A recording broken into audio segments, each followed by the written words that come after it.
Up at night, yeah. Make all the demons quiet, yeah. We were built to thrive, yeah.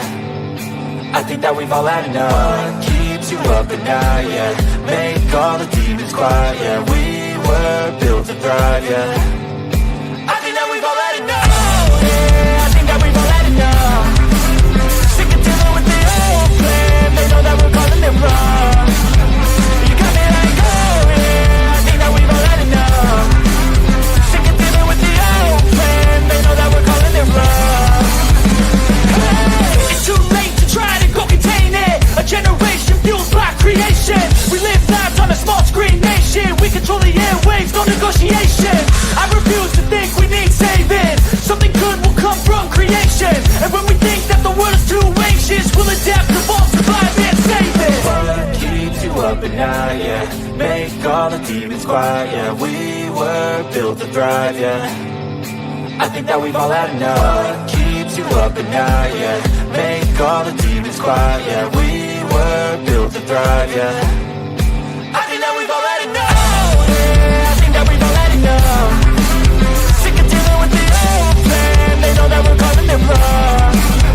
You got me like, oh yeah. I think that we've all had enough. Sick of dealing with the old plan. They know that we're calling it wrong.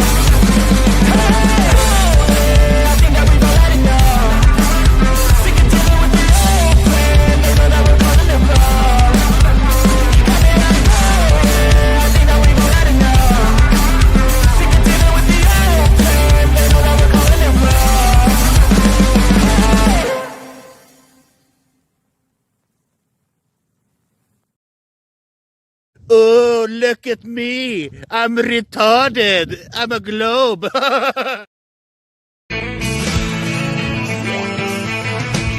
No one told you life was gonna be this way. Your job's a joke, you broke. Your love life's the old way. It's like you're always stuck in second gear. When it hasn't been your day, week, your month, even your year. But I'll be there for you when the rain starts to pour. I'll be there for you like I've been there before. I'll be there for you till there for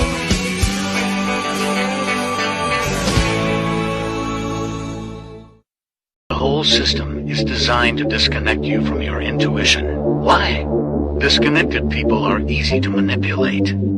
Everything from sunscreen to politics to the food industry. It's all designed to disconnect and manipulate you. We are in the middle of a war right now, but it's not a traditional war. It's a war on consciousness. It's a war on freedom. This is the time to listen, not to the news. No, your intuition, your gut, your heart. Love is the greatest weapon against darkness. How do you love more? You begin by loving yourself. How do you love yourself? You listen to the messages your body is telling you.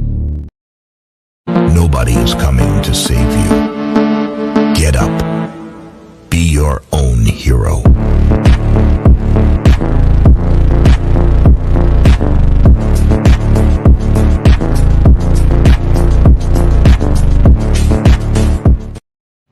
Slaves used to work all day, every day, with no pay. But they got free food, water, and shelter. Today, we work all day, nearly every day, and we get paid. But the money we make, we spend on food, water, and shelter. We're still slaves. The only thing that has changed is the illusion of freedom. I'm scared, Dad. Do you trust me, son? Yes. Come on, son. Rule number 1, never trust anybody.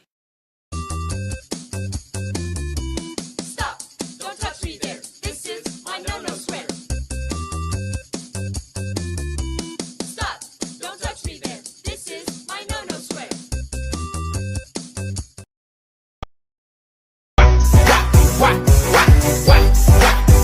Now let me see you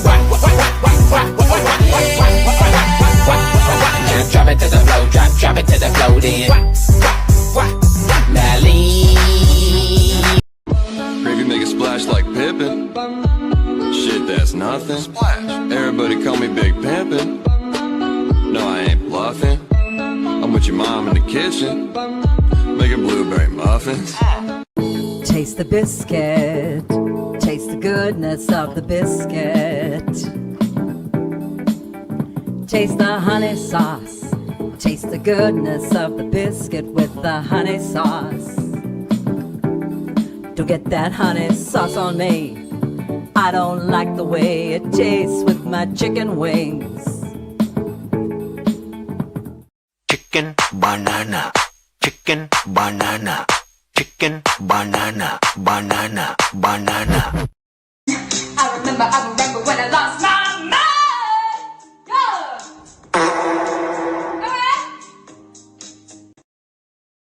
All right, good evening, ladies and gentlemen. Welcome to Sovereign Soul Unchained Mind, coming to you from the backside of the moon.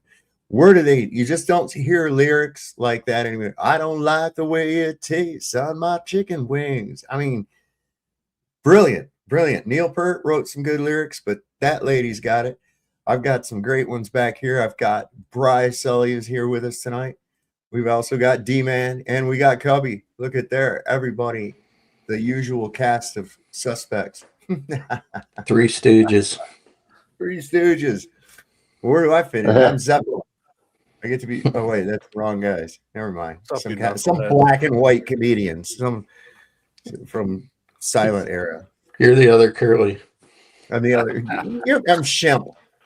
That's it. Shemp. Is Shemp or Curly? Who's better? Wasn't there two guys that played Curly? I want to say two different. No, there was three Curlys. Oh, okay. But then there was Shemp too. Remember, there was Larry, Curly, and Mo. But then there was Shemp back before Curly. When Shemp had, when Larry, oh Jesus, I'm starting off good. When Curly had the stroke, they brought in Shemp. Then when Shemp didn't want to do it anymore, they brought in Curly Joe, which was Joe Better, who was a real actor. Don't hit me so hard. Yeah. Tahiti's on it right there, boy. I'll tell you what, he's right on. He's in there with the Curly Joe. He knows the best of them. Then after him, they brought in Joe Dorito, he had the squeaky voice. That was the big guy. Yeah. Then the end, it was Emil Sitka. I was never a big Three Stooges fan at all. I was like, I don't know, it just because you knew that whatever they were going to do, they were going to fuck it up, and it was going to piss me off. You know, it's like watching Scooby Doo. You know, the first people that they meet on Scooby Doo are the villains that they get at the end. Oh my God, Gilligan's Island is like Reggie. Yeah, there you go. It's like at Gilligan's Island. It's like I'm sitting there going, "Don't let the little guy fucking help, man. Just don't." Oh shit, there they go. Good job every time. I don't know why that always affected me that way. Same thing with Lucy. I'd be let her fucking do that, man. Then it wouldn't be funny though. But I come by it honest. My dad was the same way. So I don't understand why they just didn't kill that little fucking idiot, you know, on Gilligan's Island. Getting all mad at a TV show. Yeah. Jesus Christ, look at that idiot. Oh my God. Well, we're engaged in all kinds of crazy shit going on. The good thing is that Artemis is still fake. The Earth is still flat. And no fucking globetard can prove otherwise. Can I ask a quick question, though? Has it also been confirmed as gay? Space or just the globe? Both. Both, yeah, they're both gay. They go together. I might go look at space tomorrow, so we'll see about that. Whatever. Can you imagine looking up at your ceiling and having the illusion of depth to it and think that you're looking off into infinity. If you're on the right amount of mushrooms, maybe. Yeah, well, I mean, it wouldn't take much to do that with, you know. No. We're already intimidated by large things. I mean, I can remember when I was a little kid, the very first time I went to the city where they had big, tall buildings, man. I'd look up at those buildings and it'd make me dizzy as shit, you know, looking up at them. I was really intimidated by the size of things, you know. I was like, holy crap, look at that, how huge it is. Well, you can only imagine the ceiling to this world, how, you know, a magnet. You know how you feel when you go into a cathedral anyways. There's this huge, high vaulted ceiling, and then here you are in the biggest cathedral of them all, your world, and the vaulted ceiling is, of course, it's going to be intimidating. You're going to think, oh, it's eternity, but it's not. You're just looking at the paintings on it. Yeah. Look at Brian. Like you got something you want to say. What's up, bro? Can I ask you all? This is a question for all of you. So obviously, I follow all this crap on Facebook, but there was something the other day which I seen. I was like, "That's actually a good point," but I don't know these people. So have this right. So this guy posted a picture on Facebook. It was a picture of Saturn, right? Inverted, it's Saturn. He goes, how did NASA fake this picture through my telescope? Well, I don't know that picture came from your fucking telescope, is what I'd say, first off. Yeah, that's what I mean. Yeah, I mean, I have no idea what you're showing to me. What is it that what is your point? That would be my first thing. What is your fucking point? No, yes, we see these things in the sky. There's no denying that. We see these things in the sky. How far away they are, how big they are, and what they're fucking made of still remains a mystery. They're not millions of miles away. They're not balls of gas somehow held together by their own fucking gravity. It's the dumbest shit thing that has ever been perpetrated on people. Yeah, I'm not having a go, but this guy was trying to prove himself to the world, and it was just a picture. Well, obviously, this little ball with rings around it, and goes, well, I took this, NASA doesn't. How are you going to prove NASA wrong for this? And I was like, well, you're an idiot. Yeah, I mean, really. So I just thought I'd tell you. Took a picture of something in the sky that anybody with the right equipment can see. So fucking what? I noticed that your amateur picture didn't look like the stunning 4K images we get from NASA, though. Yeah. Okay. I saw a blurry little fucking knob in there with what appeared to be a ring around it. Congratulations. You took a picture of something that's in the sky. Fucking awesome. There's your answer to him right there. Just a question. That's all it was. Straw man. It's a straw man. How can NASA have faked this in my telly? What the hell? Who said that they did? Dumbass. How could you logically come to the conclusion if something was 93 million miles away that you'd be able to see it and be able to see it the way that we perceive it? Right. I agree. You got to watch these people. This is the thing too. Their whole gig relies on the shifting of the reversal, the burden of proof. And the whole thing does. And it's tantamount to me saying, I can turn into a grizzly bear at will. Prove that I can't. Yeah. Okay. You don't have to prove a fucking negative. No. Oh, the earth is prove that the earth is flat. What? Prove that I observe a level fucking plane and feel no movement. I don't have to prove that. Your claim of a globe earth spinning and whirling through space defies not only logic, but what I observe and feel. So sorry there, globe-tard. You have the burden of proof, not me. Well, you won't be able to mess it up because you'll be flying all over the place. But yeah, I get it. Well, the thing is, the observation is the default position until proven otherwise. That's it. Is anybody here? Anybody got a first-hand observation of a globe earth? Nope. No. Not a single one of you. You've been told that. Here's another good one. Say, oh, did you come to you came to the conclusion that the Earth was a globe, and then later found out that you were right? Is that how that went? Or were you told that it was a globe and given all kinds of circumstantial fucking evidence to support it? Yeah, globe. See, I look at it this way: those guys have never experienced anything but being vertical everywhere they've ever been, with no angle change. Mm-mm. They've never experienced anything but flat. They've never seen anything but flat. They've never had any experience being lifted up from the ground and had any other optical experience in every way. Looking at the sun, looking at rising up from it. Say you get in a balloon and rise up. You've never seen anything but the same shit forever. Nobody has seen anything different. Nope, and as high as you can go up in a balloon, an airplane, or anything else, there's still no detectable curvature at all. Yeah. And even still, if you thought that you saw some curvature, common sense would have to kick in and go, water doesn't behave like that. No, that's stupid. Water's going to make something adhere to a shape and adhere to an object and assume its shape. How come gravity doesn't make the water mimic the topography of the seafloor? Shouldn't it? Shouldn't the water, with the whole theory of what you're saying, if it can do that, then it should mimic the topography, so that where the Marianas Trench is at, the water just drops down. And where there's mountains, it humps up, right? Come on. Yeah.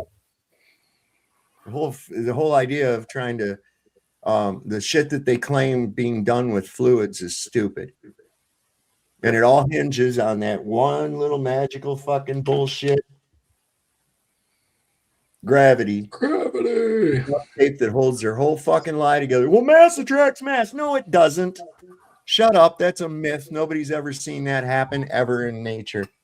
But the Cavendish, that's the best you got, is a 16th century fucking, or what, 17th century crackpot hanging goddamn lead balls in his shed.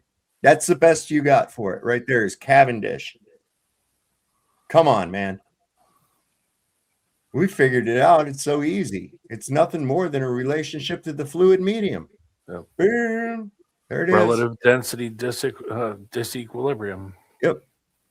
That's simple. I don't know, man. Some of the shit that I think in their fantasy land, they want that shit to be real because it makes them feel important when they say, oh, of course we're right. Did you know NASA gets all this money? It doesn't take much to fool them.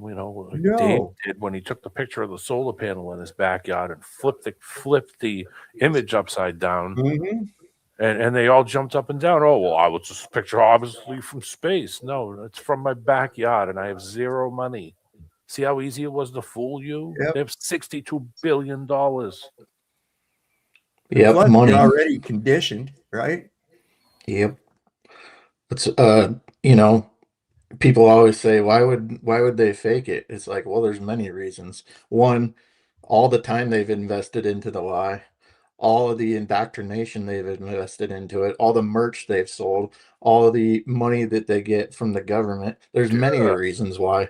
All those things combined, plus many others, is just one of many that is a reason as to why they'd fake it. Because, like I said, time, money, all that together, for them to undo that, it would destroy their whole narrative. Think of the television industry alone, and the movie industry. How would you contracts, with movie jobs?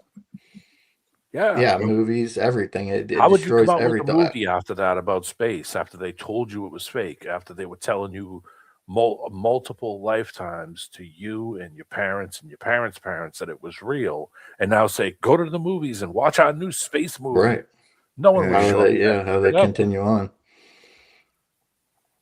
I better not lose that. Better not. Mighty close to the edge here. Yeah, it's they've got so much invested in this whole ordeal that it's hard for them to reverse it at this point. One of the biggest things is the flex that its initial purpose was, during the during the 1960s. It was a military flex. It was created and made up to make other countries scared, adversaries scared. Oh my God, they got stuff way out. The Russians knew we didn't go to no moon. The Russians knew it. They knew it. They were the first ones there. They were the first ones putting the little balls up on balloons and floating them around and get everybody nervous. They initially started the flex. Yeah, but that's fuck cool. I don't think that when it comes to that, they're as much invested in the rest of the world as far as that goes in the lie. Well, and this is the thing too. So many people, they like, there's no way they could have fooled me. And what does it always roll back to? Well, why would they lie? Yeah, I don't fucking know, man. That's figured out. But the fact of the matter is they did. Okay, the fact of the matter is they did. Why they did, I don't know. That's a whole nother fucking can of worms right there. The fact of the matter is they lied. Okay, you've been lied to. Your history's a lie. Where you live's a lie. When you are is a lie. Control. Yes. You're easier to be controlled if you believe the lie. And that's kind of where we're getting at. As all these lies are coming to the surface and kind of dwindling down, more people are recognizing it, less control. And that's what they hate. They don't want people to break that control system. Well, that brings me down to a topic that I figured I was hoping you'd be here, Chad. I was. Because I know that this is a topic that's near and dear. Did you see all the reports of the heavy rainfall and shit that they've been getting in Turkey, in Iran, and in Iraq ever since Iran destroyed those U.S. radar stations in the UAE? Yeah. Okay. Control weather. Yeah, weather manipulation weapons. Yeah, sure. Yeah, those are the only real. They ain't got space weapons, but they can control the weather. Yeah, baby. That's it. There's a whole shitload of stuff. Look at these during these areas. This is the Tigris River. Remember, the Tigris River was drying up, and they were saying, "Oh, it's just like in the Bible," Not anymore. Scripture, not anymore. Look at this.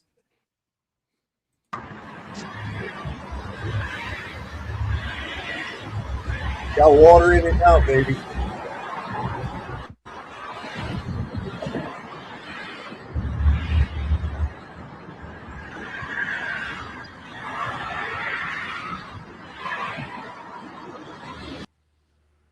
Whole thing is let me see, there's some more too. This was once, all right, this bottom is before and then the top is now.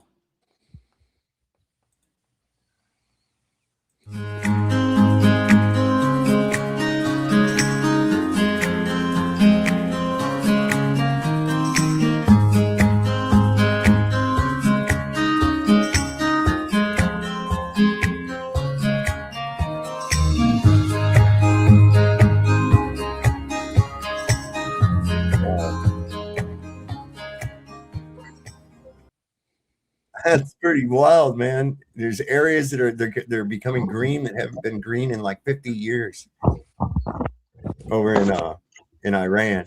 You see, I got a whole thing from the health ranger about it. Mike Adams. Yeah. What's his name? I thought we'd watch this.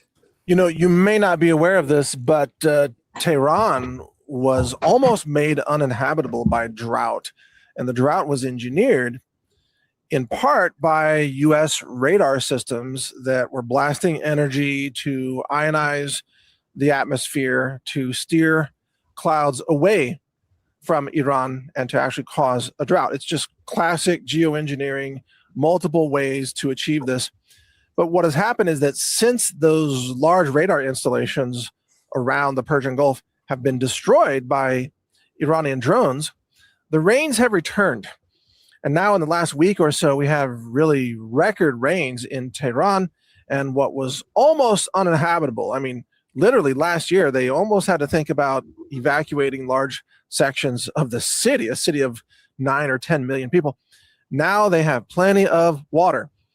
Of course, their infrastructure has been destroyed in part and bombed by the United States because of the kinetic war.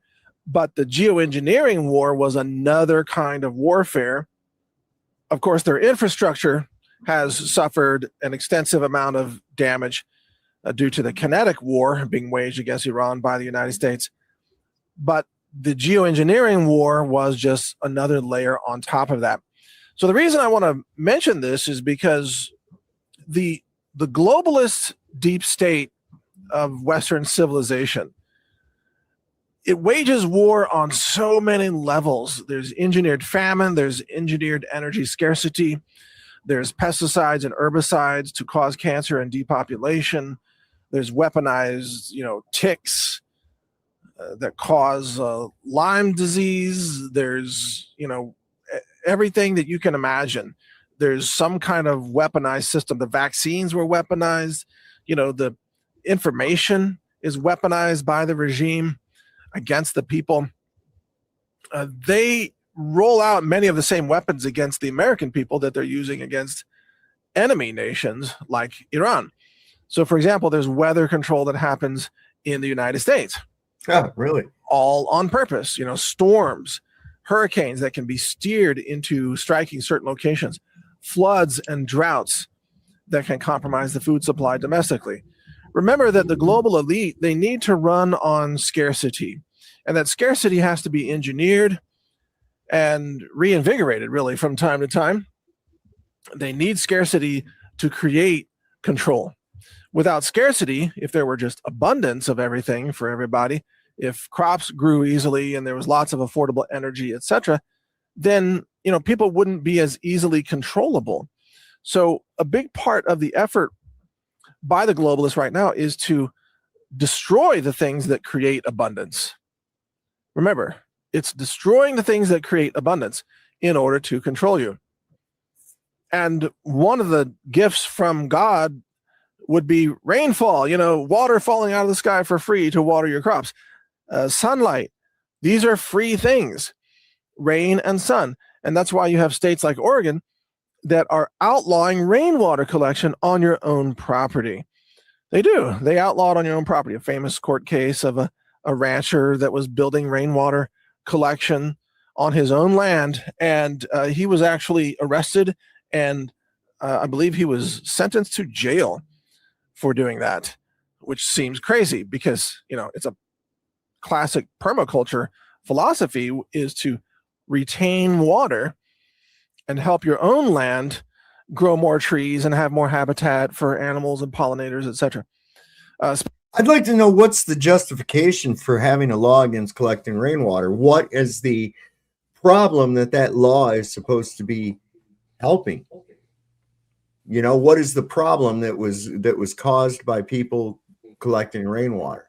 Seems to me that you enact laws to take care of problems, right? Yeah. So what, you can't even set a bucket out or nothing? Like, I guess not. We're gonna get stupid, See, that's why I have to live here. That's why I have to live here. If I was out there, there would be probably something you'd see on the fucking news with some armed standoff over fucking rainwater or some shit. I got 2 barrels of rainwater out there myself. God, what's the problem? I don't get it. Well, how dare you? It's from God, from the Creator. What's the problem? Well, how do you prove that, what you're using it for? It could be anything, right? Yeah, water. What are they so afraid of that you're collecting rainwater for? Because maybe I needed to take a bath. I don't know. Whatever the case is, but nuclear. How do they prove? What's up? Nuclear. It's nuclear. Nuclear. Yeah, it's nuclear. Like that's what they say, right? Nuclear. I don't understand what you're saying. I don't know. What the worst part of it is that they're trying to say that they're going to harvest hydrogen from the ground, right? They've got these YouTube commercials and shit about harvesting hydrogen from the ground. Guys, you don't get hydrogen, like it's not like liquid natural gas. You don't drill a hole in the earth and get fucking hydrogen, right? What's that have to do with rainwater? Well, rainwater is made of hydrogen, bro. All right. All water is. Yeah, I knew that part. Anyway, I just think that they think that if you might be able to get your own source of water, that then it won't. You'll then say, well, shit, I can get the water from the sky. Why am I paying so much in water bill, Right. water this, water that? Well, it gets even better because if you use electrolysis, you can separate it into hydrogen and oxygen, and it doesn't take much energy to do so. You get Yeah, your but grandma. you can do that. Can't you do that with tap water too? Yeah, even effectively so because it's so full of minerals and shit. Right? All that fluoride and shit. It makes it more conducive to electrolysis. Okay.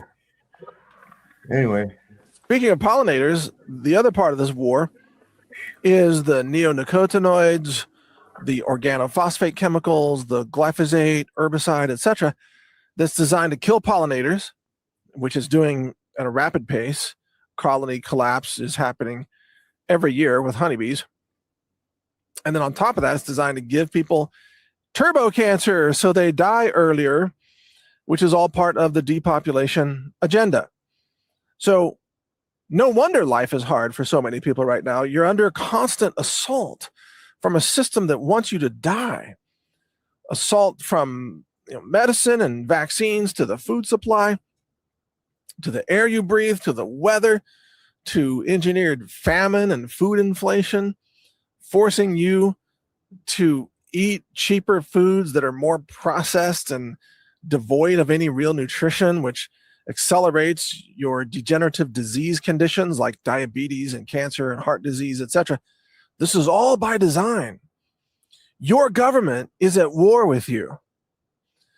And the globalist governments are at war with you. And if you want a really good example of this, look at the governments of Western European countries.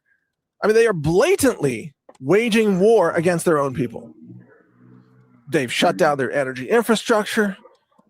They have no legal protections for their own people, but they offer absolute legal immunity to illegals and migrants that come in and take their jobs and burn their churches down and things like that. The European governments are clearly treasonous. Clearly treasonous. They want their own nations to fail. They are ashamed of their own heritage for some reason. It's like the French government is ashamed of being French. it's because they're paid by Jews to do that shit. Everybody's got a fucking price, especially in politics. Well, what if it is just greed? What if it is just as simple as greed, Sav? What if It it's is not as about simple as greed. It is as simple as greed. These fuckers come in there with coffers full of money, and these people are a bunch of compromised fucking perverts, man. Yeah, but They what say- if they don't know it's the Jews? They don't know it's the Jews. It's some white Yeah, guy they with do. blonde hair. It's No, some, they know. No, they know. That's who put them there. A little Don't you thing called understand? APAC. Zog is case, yeah. real, bro. Zog is real. You live under Zog. I got the dogs going off because I'm talking loud, right? Next to a brick wall. It's a Zionist occupied government. Zog. Learn that. Know that. Yeah, when it comes to government, for sure. But like these guys, like you were saying about these flat earthers and shit, like, these guys are trying to debunk us or whatever with the, fight the flat earth or whatever. These guys are literally paid out, right? But I don't even think that they know it's the Jews. I just think someone gave them an option B or option C. You dig under any rock and you will find a small hat. And he won't be carrying any type of tool or anything. No, those hats aren't designed to work. Government is ashamed of being German, and the British government is ashamed of being white. So they just want to destroy all their nations, and they're doing a damn good job at committing national suicide.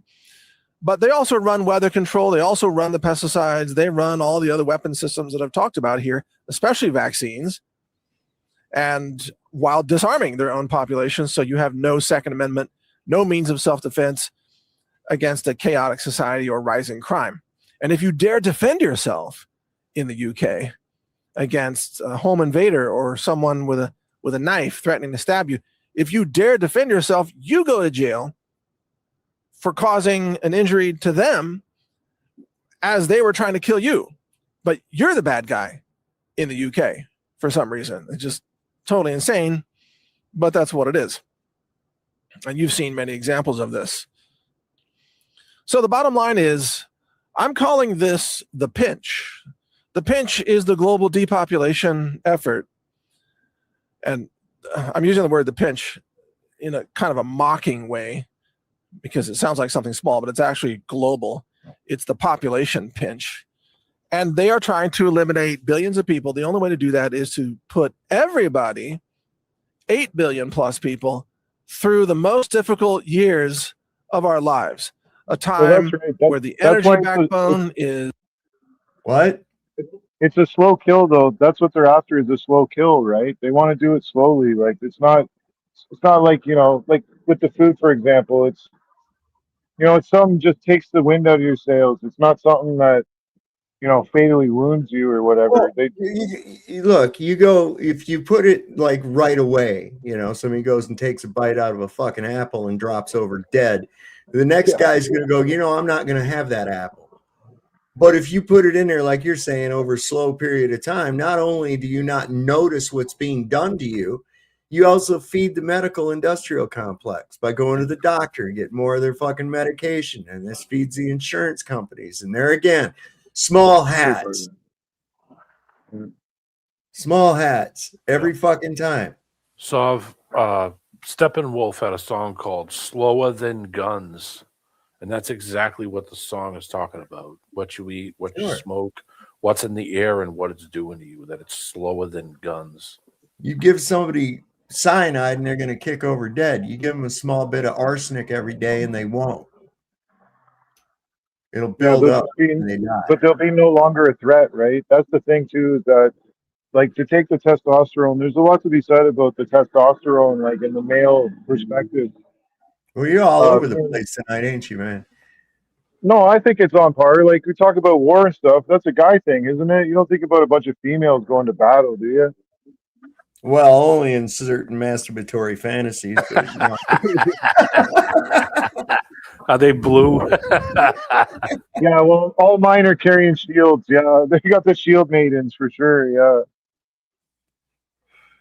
You know, like Wonder Woman. That's kind of hot, you know.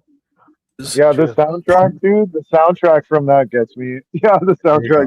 What's that soundtrack though? Like, I wish I could play it. It's really. Yeah, you do. It's not it's partially destroyed, where food is scarce, where there's no social cohesion, where the rule of law has been abandoned, where the money supply is cratering and hyperinflation is just over the horizon, etc. And everybody's getting dumbed down. There's no more politeness in society. We no longer have a high trust society. Crime is getting worse. The court system is completely broken. Elections are broken. The education system is broken. The media is totally paid off and rigged and retarded on top of that. It just gets worse and worse and worse. But this is all by design. And the point of this is global depopulation, the pinch.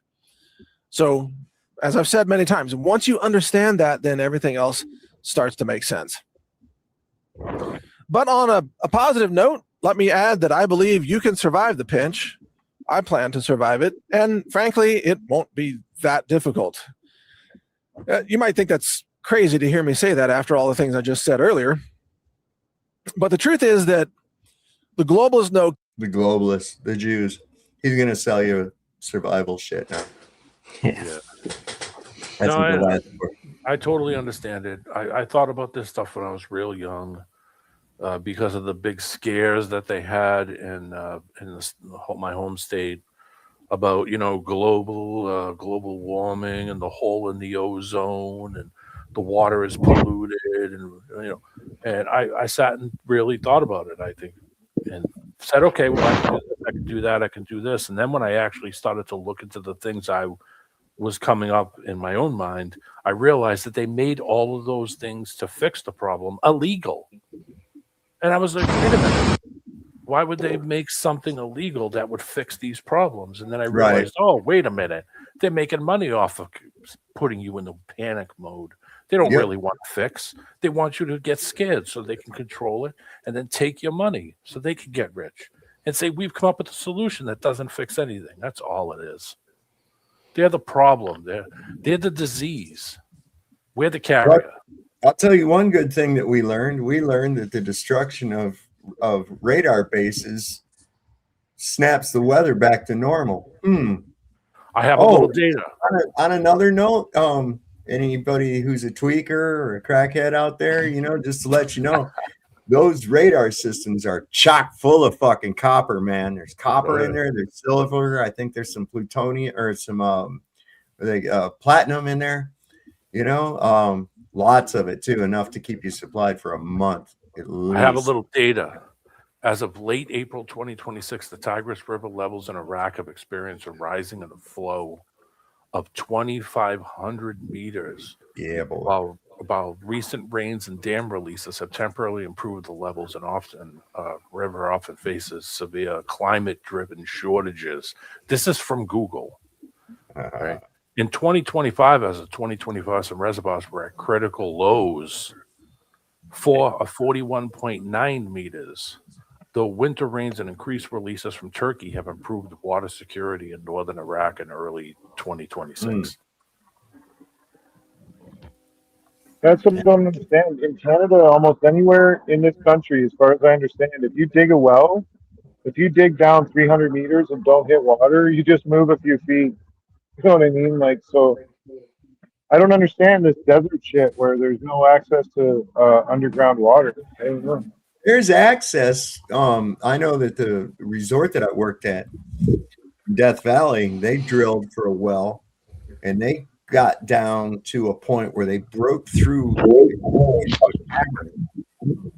and then into water, and it was primary water, and they shut it down. They said, no, you can't tap that. 3/4 of this state is well water. Almost everybody gets well water from the mountain region in New Hampshire. Almost everybody. Wow. The average depth, I think, is about 100 feet in most of Ontario, in what we call the habitable area, close to the border, right? Dig down about 4 feet here, and I'm down south right now, and about 4 feet, you hit rock. Yeah, I tried to put a ground stake in the ground, and I got down about 3 3/4 feet, and that ground rod was like ding, ding, ding, and I was like, you ain't getting no further. You got to get one of those. You got to drill that. Get a ground rod. What about this thing? Do you remember? I can't remember when it was. I think it may have been the Russians who drilled down so far they heard screaming and all that. Was that all fake? I don't know if they really heard any screaming or anything else like that, but they were only able to get down 7.9 miles. And that's the fucking record, right? That's as deep as far they as get. yeah. 3 countries. Just about the same depth as the Marianas Trench. Three countries started drilling at the same time as a contest. The Soviets, the United States, and I think the English. And the English didn't get deep. They were the first ones to quit, and then we quit, I think, at 5 miles. And the Soviets drilled all the way, and they drilled for like 10 years out in the middle of the Kazakhstan, out in the desert. Sorry, guys. I'm so sorry. Jeez, always audio shit, man. Every time. There's always audio shit, isn't it? Anyway, somebody said in here, I think, I forget who said it. Might have been Godzilla. Might have been one of these guys in here said that they were having their Lego fix. I have a water distiller. It was Ken. Mountains. Yep, Ken was the one. Yeah, well, I got one. Yeah. Pretty sure he's being sarcastic, but yeah.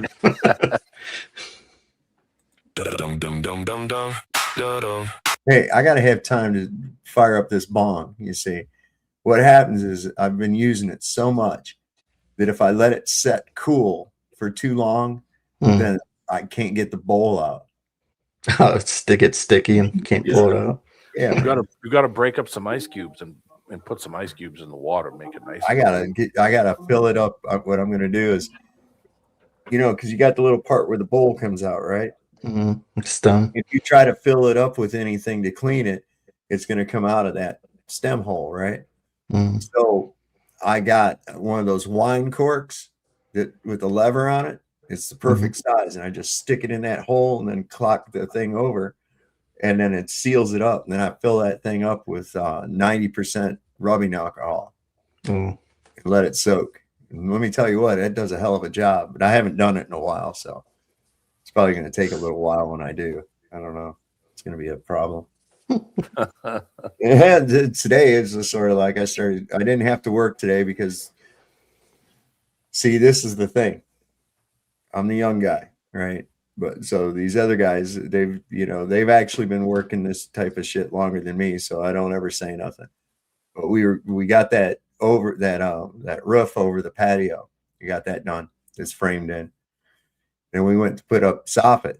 And I was going to say something, man. I was going to go, why don't we cut the long pieces first for the inside, and then we can use the short pieces to put the overhang soffit on. But I didn't say nothing, and they put the short pieces on first. And then when we got done with all the way up to almost the end, we were like 1.5 sheets short of soffit. So they're not going to come till Monday. That's all right. We got some other shit we got to get weight on anyway. Some more metal to do the fascia with, and you got to put the blade on. You got to put the blade on backwards to cut this off.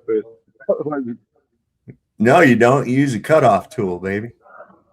Yeah, that's what I use. I got a little cutoff tool. It's like a little tiny skill saw with a little all-purpose blade on it.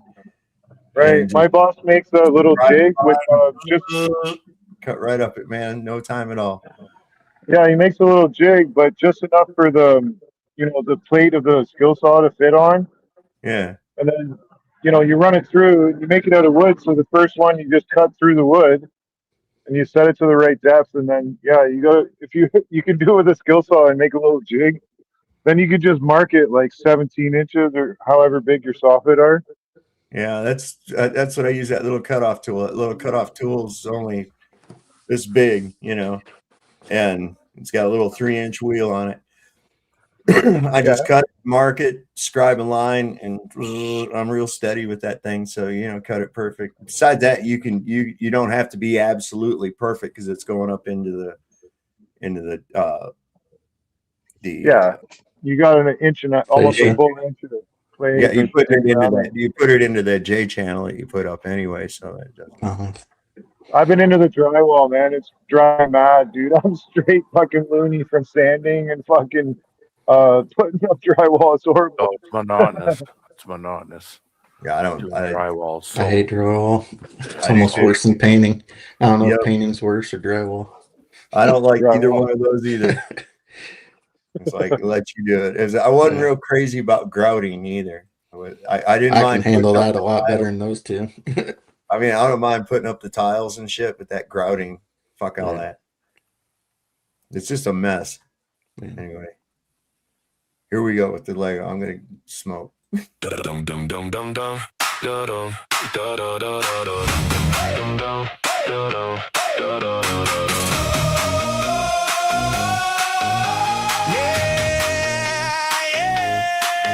Blame it all on his roots. He showed up in gold boots and a red cap that said, "Make America great again." Well, I'm not one for fancy places, but I got friends in low places where the deals go down and the hush money flows.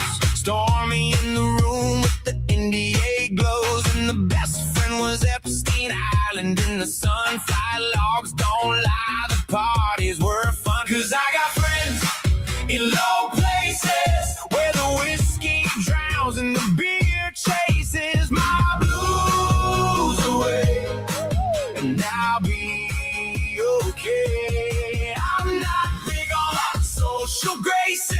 Think I'll slip on down to the oasis. So I got friends in low places.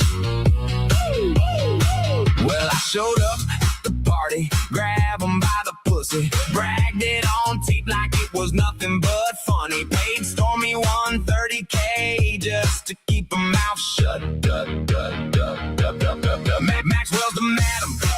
came and went. I wish so well from the man in the tent. Now the pardon rumors swirl, the fix might be in low places. Got secrets the elite always win.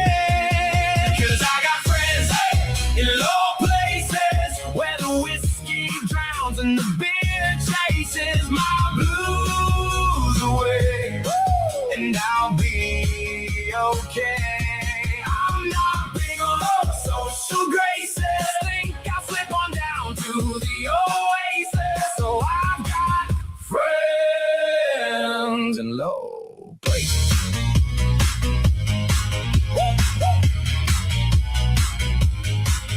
Well, the lawyers circle and the trials never end. Hush money convictions, but he does it again.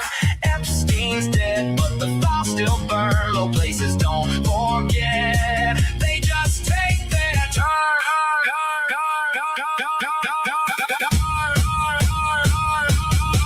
I got friends in low places where the whiskey drowns and the beer chases my blues away.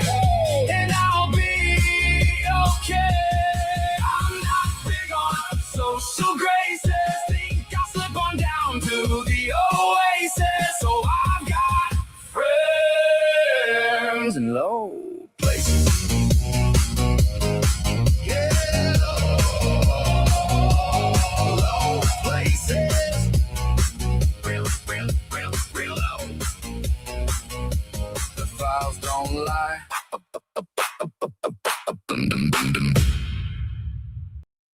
I wonder if Lego will come out with a little Trump character for their thing, for their kids. That'd So be I pretty threw good. a link in private chat too. I saw about the soldier that was betting on Polymarket. Yep. About the There's a lot of shit about that.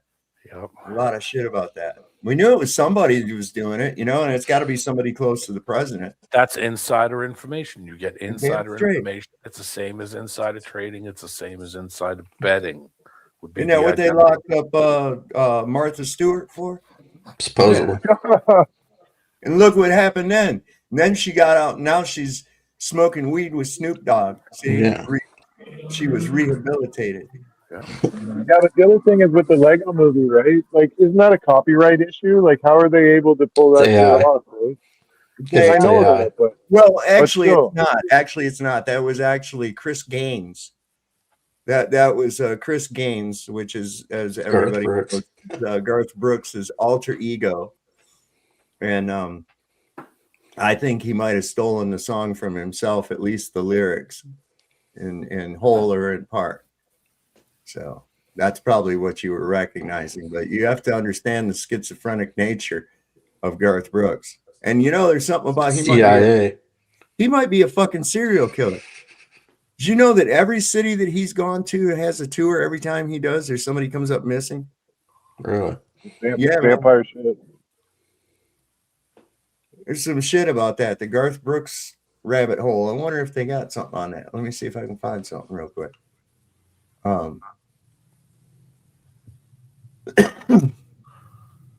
Let's see. Maybe Garth Brooks.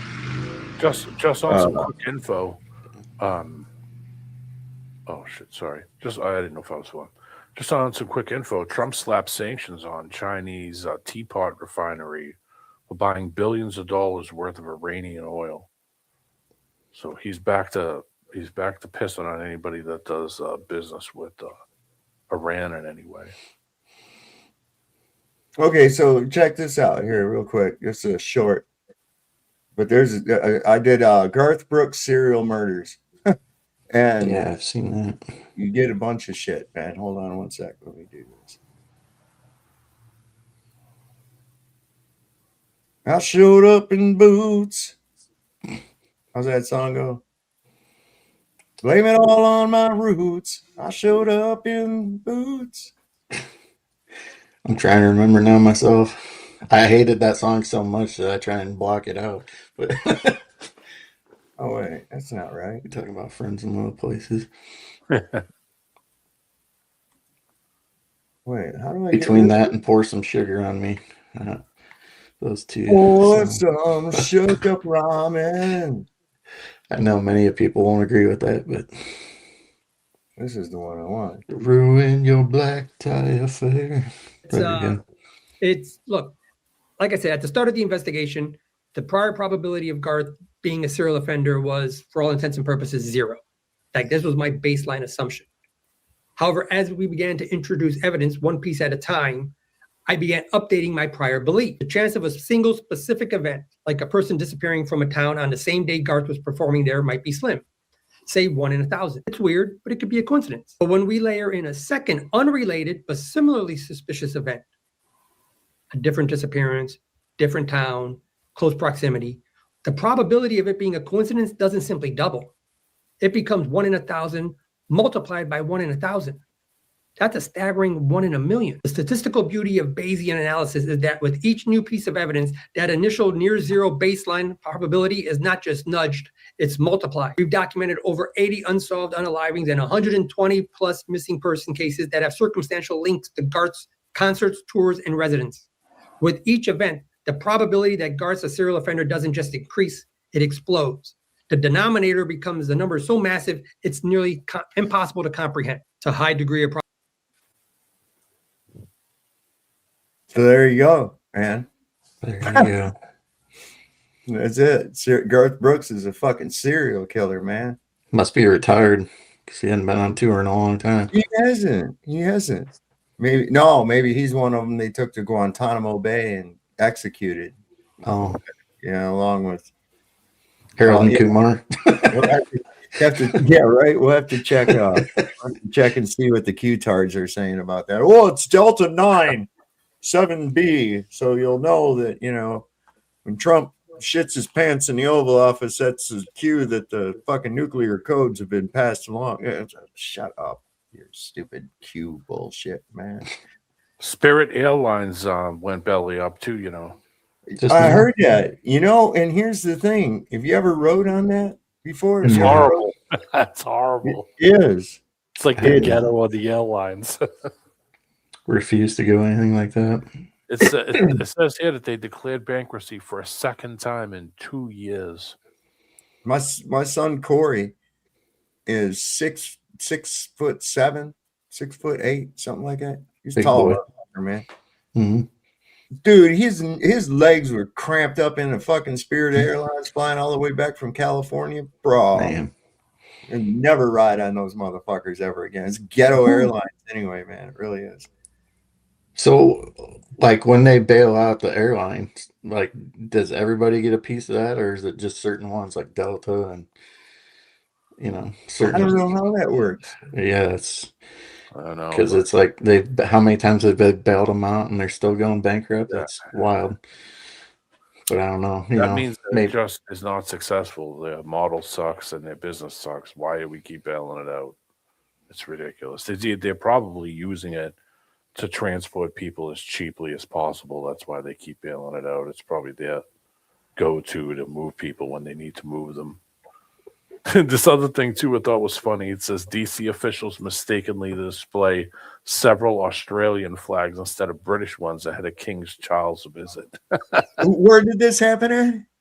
DC officials mistakenly display several Australian flags instead of British ones ahead of King Charles' visit. It's like, yeah, we got some real smart ones. Isn't he coming like this next week or something? I don't know. I haven't King Charles? Yeah. Thought he had cancer. This was 2 hours ago. Speaking of people that got cancer. Yeah. You guys didn't hear? Netanyahu? Yeah. Yeah. Supposedly. I think he's been dead and they're just doing a you still don't really hear anything from the guy.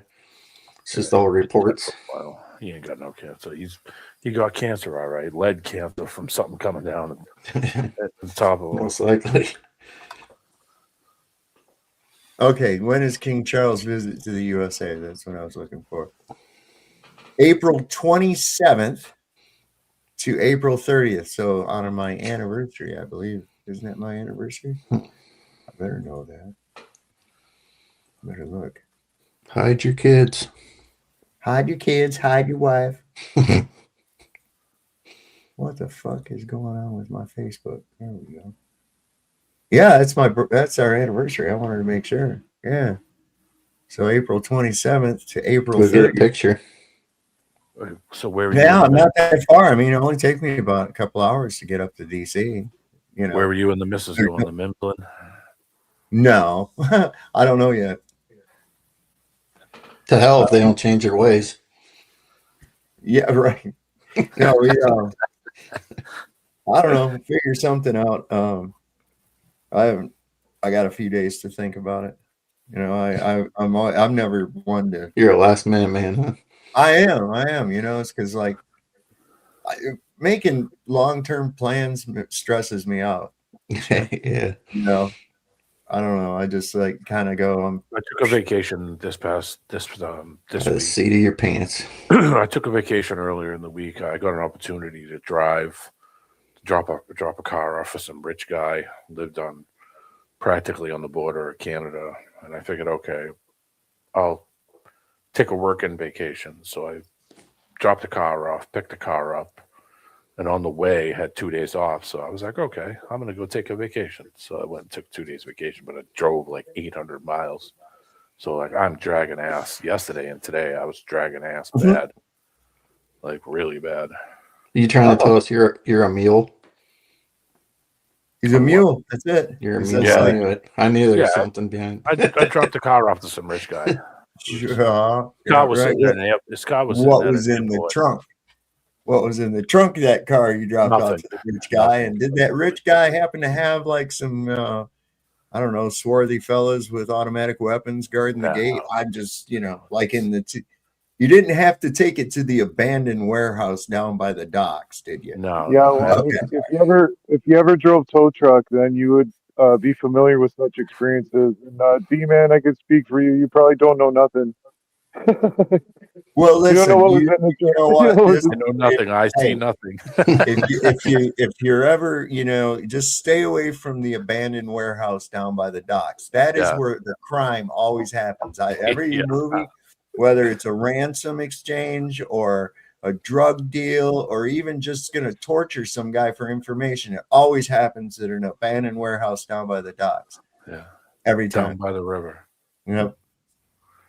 Living in I live in a van down by the river. Yeah. I dropped it off, then I had 2 days off, so I figured, all right, let me go chill out. So I drove around somebody else's car while I was on vacation. But man, I'm dragging ass yesterday and today. I just couldn't stay awake. I only worked a half day, but I came home today and I think I was probably conscious for 45 minutes. And I was like, you know what? I think I'm gonna go lay down. Yeah, I just woke up like 5 minutes before the show started. Dude, you know what, man? It's like you can't trust anything that's coming out of our own government, man. I mean, at all. Nothing. It's like the opposite of it. So did you hear this thing about Trump says that he negotiated with Iran to keep him from executing 8 women.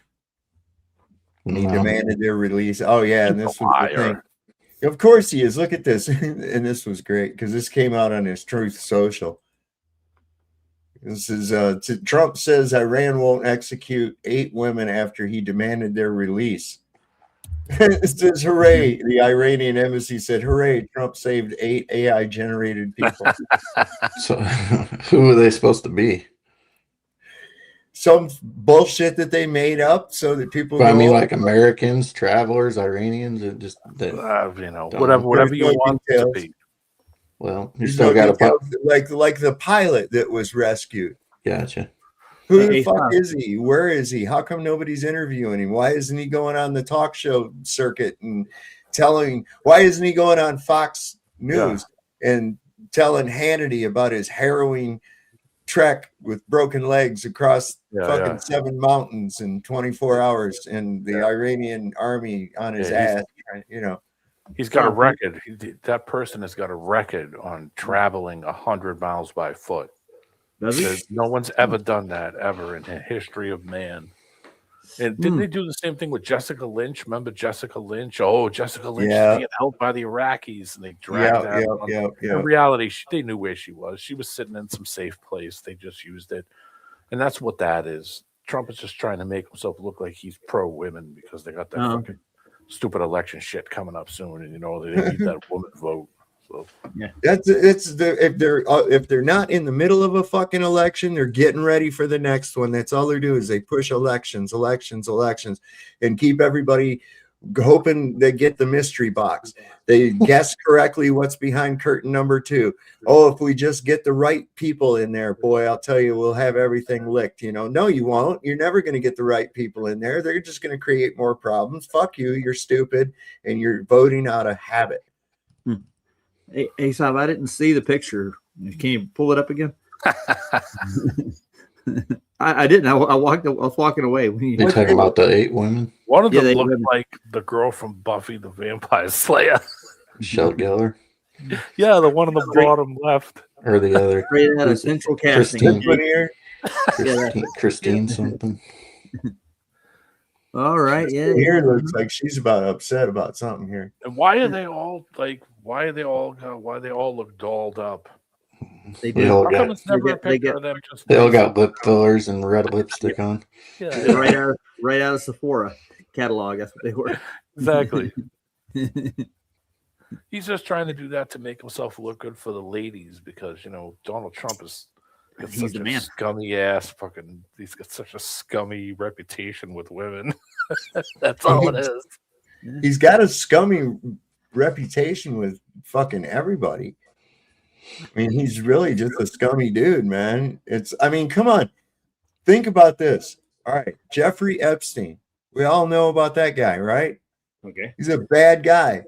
He's fucking hanged out with some bad people. And he said Donald Trump was the worst that he'd ever met.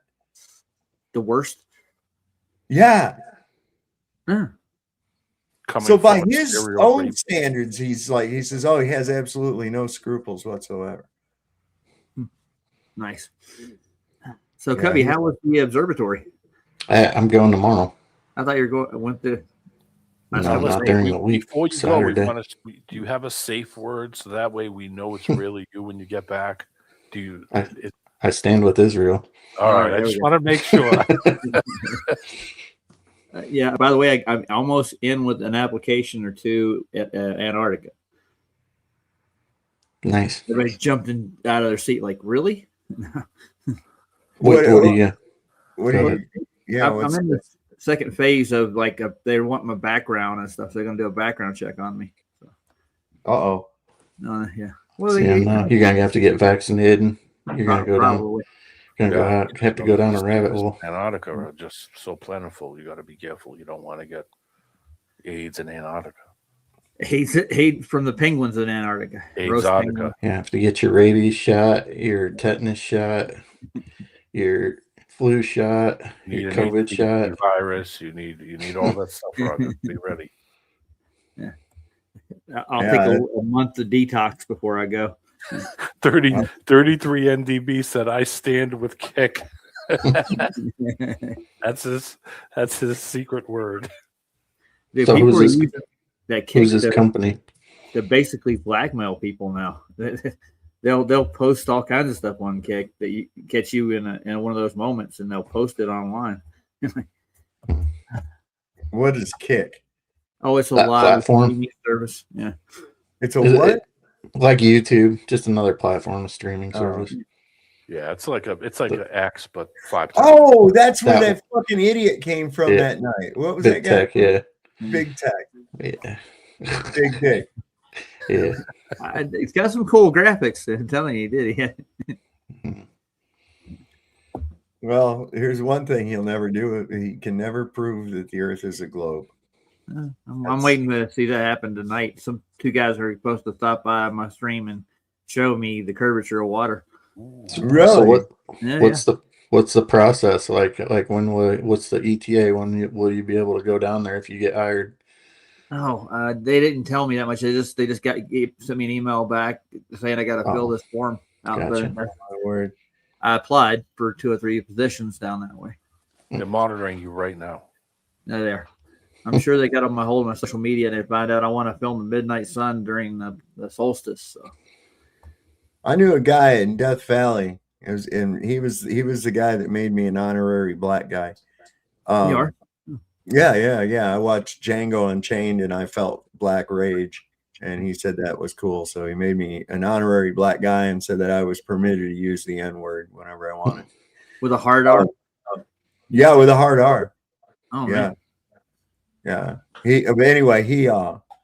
He had applied. Now I never did find out what happened. He'd applied to work down there in Antarctica at some place in their dining facility. Yeah, I did one of those, and for like a guide at a camp. He said it's really hard. This was like he'd applied a few times. You know, he said it's hard to get in, but good luck to it. Good luck. Yeah, thanks. But here's the thing, though. That whole deal stems from this prove the observation. Yeah. Prove the negative. You I'm know, not here to prove anything. It's like, wait a second, hold up. I don't witness anything that you claim. In other words, I don't witness any curvature. There's no deviation from level. There's no possible way without complete physical containment to have a specific volume of gas. Just no possible way. So we are definitely a closed system. There's no evidence of water, like I said earlier, curving around or assuming the shape of an object. If that were the case, and a fluid takes the shape of its container, then if what they're claiming that it will bend and wrap around things and assume its shape, then the surface of the ocean should mimic the topography underneath. Yeah. It doesn't. It's constantly seeking the equilibrium or its level. It's exactly.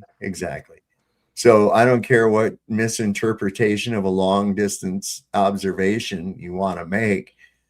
Oh, look, I think I see curvature. Logic should kick in immediately and go, no, water doesn't behave that way. So this is obviously an optical phenomenon that I'm experiencing. Well, this afternoon, IC Spin came over. I gave everybody open platform to give me an observation, right? So they brought over that one where they had the red rail on top of that janky hill.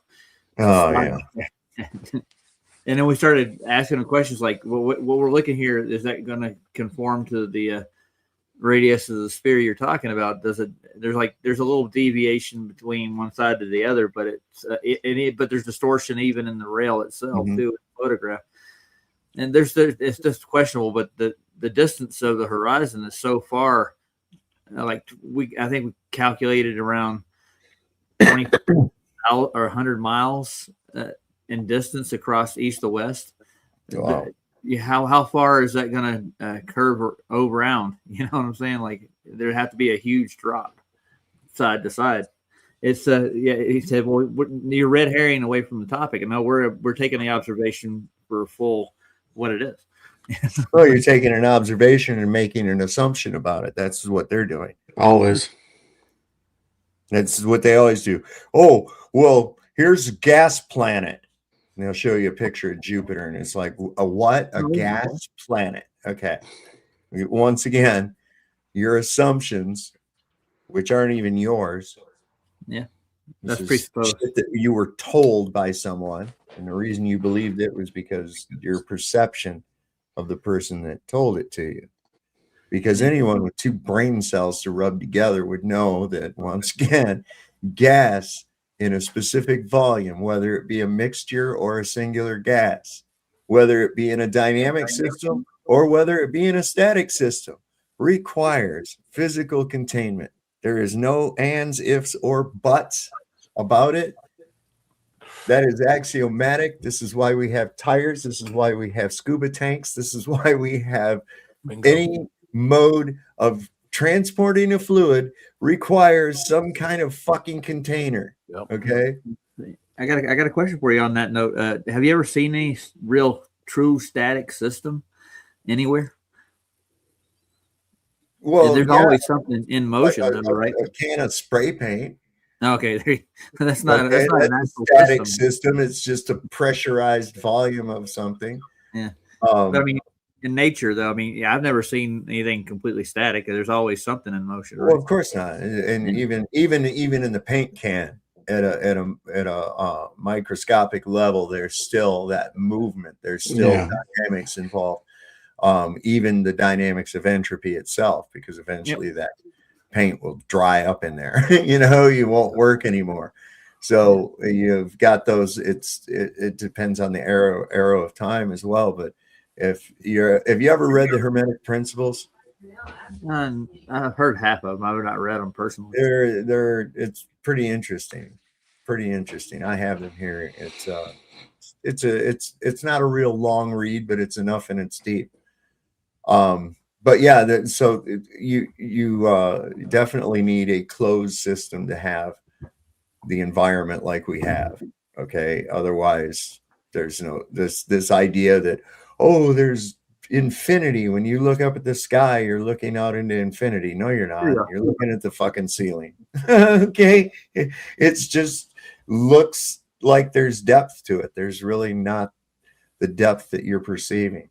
Saab, I just want to let you know that I have experience with this. I am a flat domer. I know.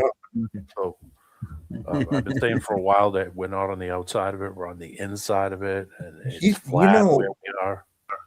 This is something else too. This idea, I mean, the fact that there is a physical barrier above us really pisses those fucking people off. It really does, man. They get really angry about it, man. There is not. Yes, there is, man. It's just, come on, y'all. Yeah, we wouldn't have measurable pressure without a container. It's just not going to happen. That's a nice density tower you put in the back, man. Yeah, you like that? I threw a link in the back too on this. Yeah, I got it. I'm just now getting it up. That's Logical 2.0. They're a watcher of the show, and whenever I leave comments, they're always like, "Hey, what's up, man?" Yeah, there's this. Now, notice that even though these are liquids, okay, to illustrate the point, because you can see a lot better with the liquids itself. But notice that this thing that it's in, right? What is that? It's a container. And isn't it crazy? Because the fluid inside that container, it took on the shape of the container. Wow. Isn't that wild? And so whatever you put it in, that's the shape it's going to be. What is the shape of air? What is the shape of water? Come on. I've never really seen a full shape of either. It doesn't have any. It's a fluid. It's the whole fucking defining characteristic of a fluid. Odd, huh? Oh, these nuts. Get it? See what I done there? Yeah. That grape didn't make it all the way down. Yeah. Look at there.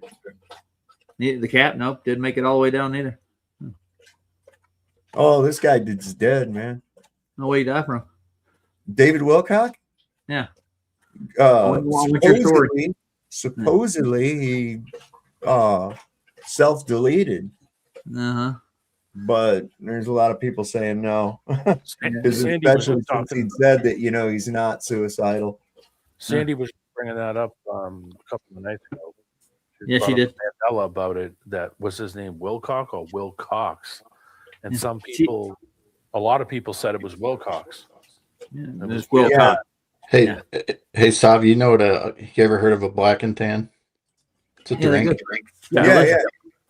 Just Google how does a black and tan work and look at the definition. It works out that same principle, doesn't it? It's the exact same principle. Thing, yeah. Exactly. Well, density, not gravity. Amazing. The thing about that, about a black and tan or a stout or a porter, is that it's done with two barrels. I've seen it done where they put the sinew, the foam, then they let it drop, then they move it over to another barrel, and then they fill it. And then the liquid comes in, and then they let it settle.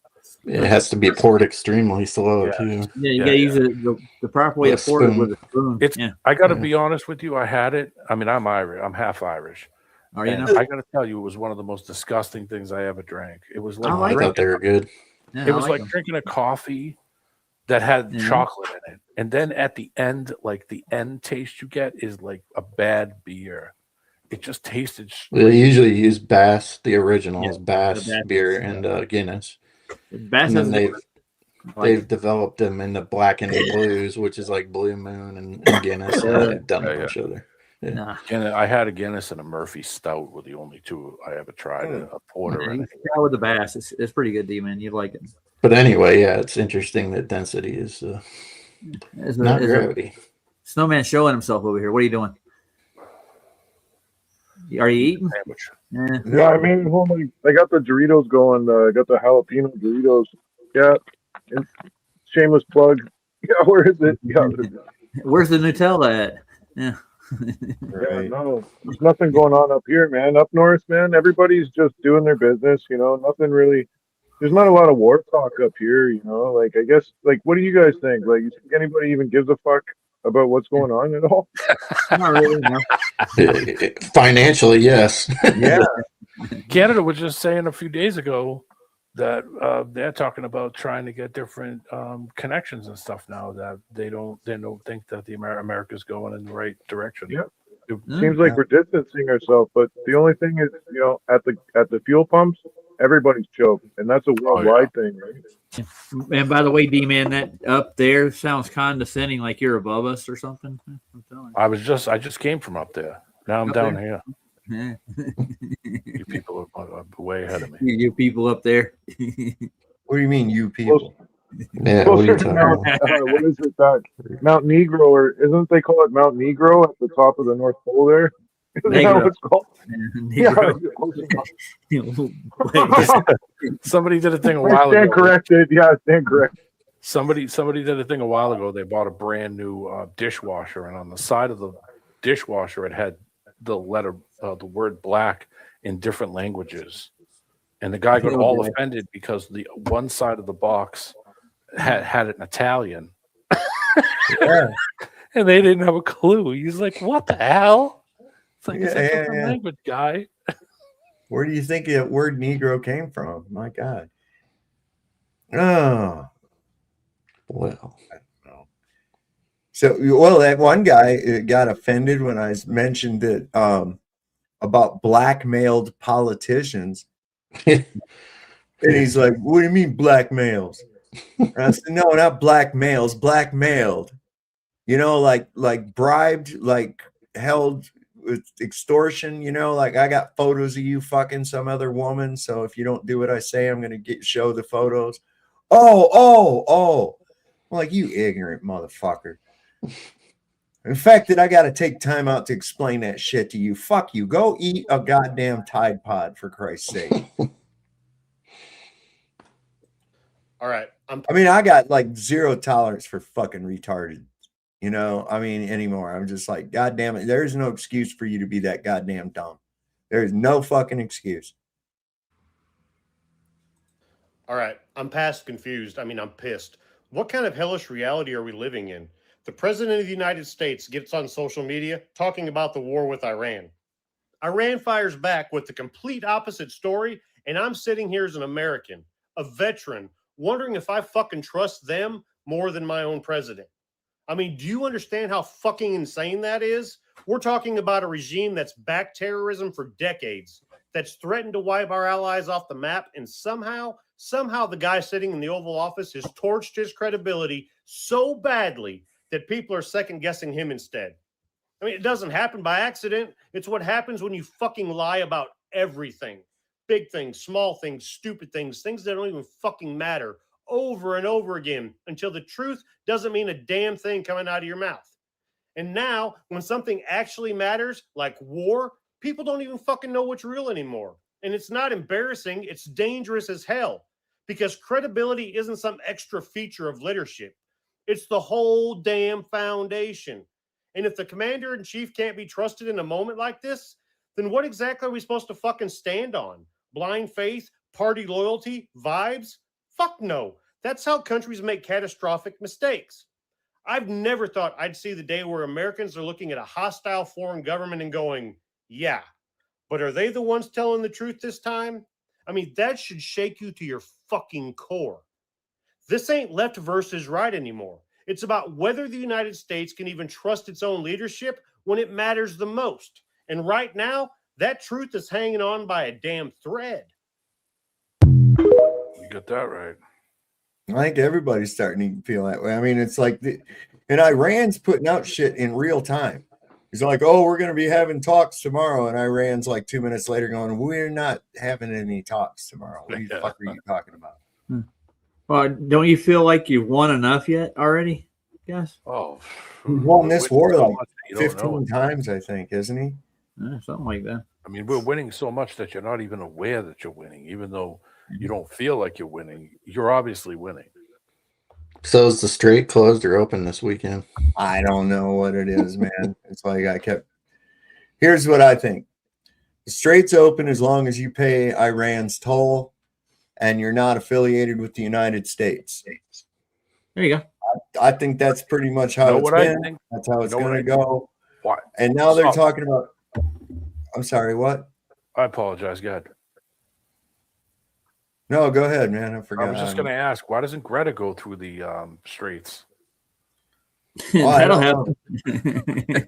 I think Greta's discovered penis, and Did she? she's not as active as she used to be. She's like, fuck the whales. Huh, I found dick. Well, yeah, Same she was for kind of a social hermit, right? She dated a lot of guys or anything. No, it's You don't think she's a clan fisherman? Some just started a new Some just started a new what do you call it? A new hashtag. Greta found dick. Hashtag Greta found long. I've discovered penis, and I'm not going to save the whales anymore. Oh my Ironically, that's how McTeam got his start. Oh, that's where Brenda came from, huh? Ooh. Still haven't seen Brenda and Toon at the same time. No. Never Still will. one of life's great mysteries. Anyway, here's a little thing on the Straits. This is kind of crazy. Fox News alert, the commander-in-chief has just given the Navy shoot-to-kill orders. Any boat laying mines is subject to destruction. Wait. Didn't he say that he destroyed all their mine boats? Yeah, he did. And their Navy. Yeah. And the Navy. And their Navy. They have no air capability or radar or anything. They don't have it, jack. How come he hasn't shown a video of ships secretly dropping mines, putting mines in the water in the first place? Yeah, that would be a good way to get the American That way you can people. show that it actually is really happening. See, they're so full of shit. Mind your own business. I see what you did there. So Iran said the Strait is mine. Oh, dad jokes. I won't keep it going. No. Let that die. Let it die. Let it die. And there is to be no hesitation. None. A U.S. official tells Axios that the Iranian Guard was just caught laying mines in the Strait. According to the source, How in the fuck were they laying mines? We destroyed their Navy and shit. What do you mean? Were they out there in a canoe? Paddles. Dragging mines, rolling them out. Yeah, they're just riding on. They're just sitting on top of it with oars. Yeah, they got their little water wings on. The Lego guys are out there putting mines up. Lego mines too. of course, we know how many they dropped and where they dropped them. So the president's tripling the mine hunting operation. The USS Chief and USS Pioneer, two Avenger-class ships, have been dispatched from Southeast Asia and have surged into the region. This fleet's coming equipped with special mine hunting choppers, undersea drones, and surveillance aircraft and destroyers. 84 hungry sailors on each vessel. Yummy. There was a little bit of a hiccup aboard the Chief after one of the sailors was scratched by a monkey during a stop in Thailand. He was on a beach and a macaque monkey drew blood. One source says, normally you worry that sailors ashore would be at risk of catching a disease from some other activity, not from a monkey. That sailor's receiving medical care in Japan, and the Navy says the mission is full speed ahead. The lesson? Don't feed the monkeys. Also, a fleet of littoral ships are speeding to the Gulf. The 2 ships were spotted slicing through the Strait of Malacca. The president says the blockade's only going to get more agonizing. We have total control of the strait. And the fact that it slows, you know, they would have opened it up 3 days ago. They came to us and they said, we will agree to open the strait. And all my people were happy. Everybody was happy except me. I said, wait a minute, if we open the strait, that means they're going to make $500 million a day. I don't want them to make $500 million a day until they settle this thing. So I'm the one that kept it closed. We have total control of it. And it'll open when they make a deal or something else happens that's very positive. According to an insider, the Iranians are going crazy over the blockade. Are they? It was macaque. Yeah, right. Macaque. Ironically, the story reported by Jesse Waters. Yeah. I don't know. I got a whole thing with this thing because, first off, it's none of your fucking business what they're making. It's their property. You have to pass into their land mass, or that's just what it is. So who the hell are you to dictate what other people are doing, or how they're making money if they can dictate to do that? Well, you're making money from us. Whenever I drive to a tunnel or go down a parkway, I have to pay a toll, and you don't have any problem with that.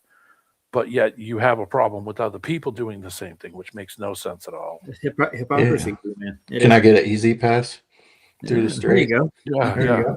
Might be able to. It's just ridiculous. It's For like $6.50 a month. they're punishing those people at this point just for the sake of doing it because he needs to look like, oh well, I'm saving the world. No, you're not saving shit. No, man. You ready? What is it? I had a question right quick. I mean, why did he refer to it as "do we settle this thing"? We went and killed their leader and bombed their cities, and they have to settle this thing that he created. Yeah. He created a fucking problem, and it's as simple as this: you created the problem. Now you have an ultimatum. You done pissed them off. They're not going to let you go through. They're not going to let you use the Strait of Hormuz. You want them to stop firing on you. You got to get all your shit out of the Middle East. They want reparations. They want all their assets unfrozen, man, like trillions of fucking dollars. There's some stuff too, right? Yeah. Mm-hmm. How come nobody's asking? I mean, outside of being rhetorical question here and the obvious, how come nobody's asking, how did this shift between a war between us and Iran when it was to begin with Israel and Iran? Outside the obvious, we know that we are the main supporter of Israel, but right, financially and weapons and everything else. But how come nobody's even asking that? Like, why are we the ones negotiating talks? Like, this was your war to begin with. Yeah, right. All of a sudden, it's completely U.S. and Iran. Well, we made it a U.S.-Iran war when we initially attacked them, whatever our excuse is for it. But it was done at Israel's behest. We know that. We know that. It's they're the source of the beginning of the problem from the get-go. Said they're the source of the problem from the get-go. Absolutely. Because look at all the countries all around them. They're attacking every single country, everybody. So they're the source of all the problems in the first place. So there was no problem. We had nothing to do with any problem, except it was just our, butt buddy. That's all. Yeah. So has anybody looked at Jordan lately? I heard it was a mess. What? I don't know why that would matter. Well, I mean, outside of it being in the Middle East where all the rest is. Everything is a mess there. The thing is, because Israel actually went on a campaign right after we got started with You mean Lebanon? Not Jordan. Yeah, Lebanon. Yeah. Sorry. Yeah, okay. Not Jordan. I was going to say that. Gotcha. I mean, yeah, Lebanon's in a... Yeah, everything around them is they're trying to destroy everything around them. I remember a couple of years ago when everyone was saying, all of that Greater Israel shit's all bullshit. Then people started taking pictures of the patches showing that they had patches on their uniform. Yeah. Then they said, oh no, that's AI created. And now they're actually doing it. And now where are all those people? Where are they now? Are they coming out and saying it's all fake now? Not a word. Right? So they're full of shit. Started all the problems. And they're always at the they're always at the cusp of all the problems that are started. That's why everybody there hates those people, and I don't blame them. They don't hate the people, but hate the government in general. Their actions suck. Yeah. Dude, I hear 110, ladies and gentlemen. 110. No, right? Who would have thought? Well, that's another part of their thing too. They want that fucking place gone.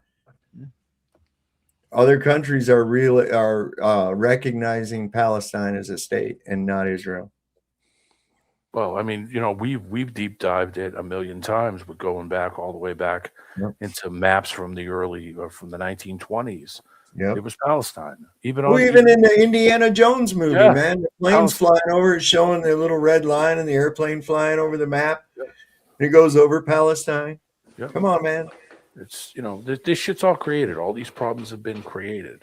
And created by these dickheads that we give that they literally steal from us to start all these problems and make us look like a bag of shit to the rest of the world. They don't realize that these people do not represent us.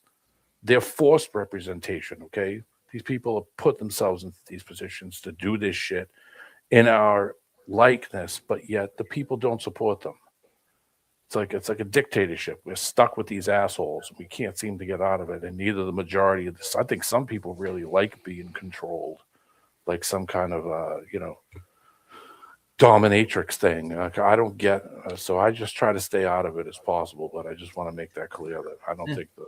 Speaking of you popping Ken's thing up there, he's our buddy in Australia.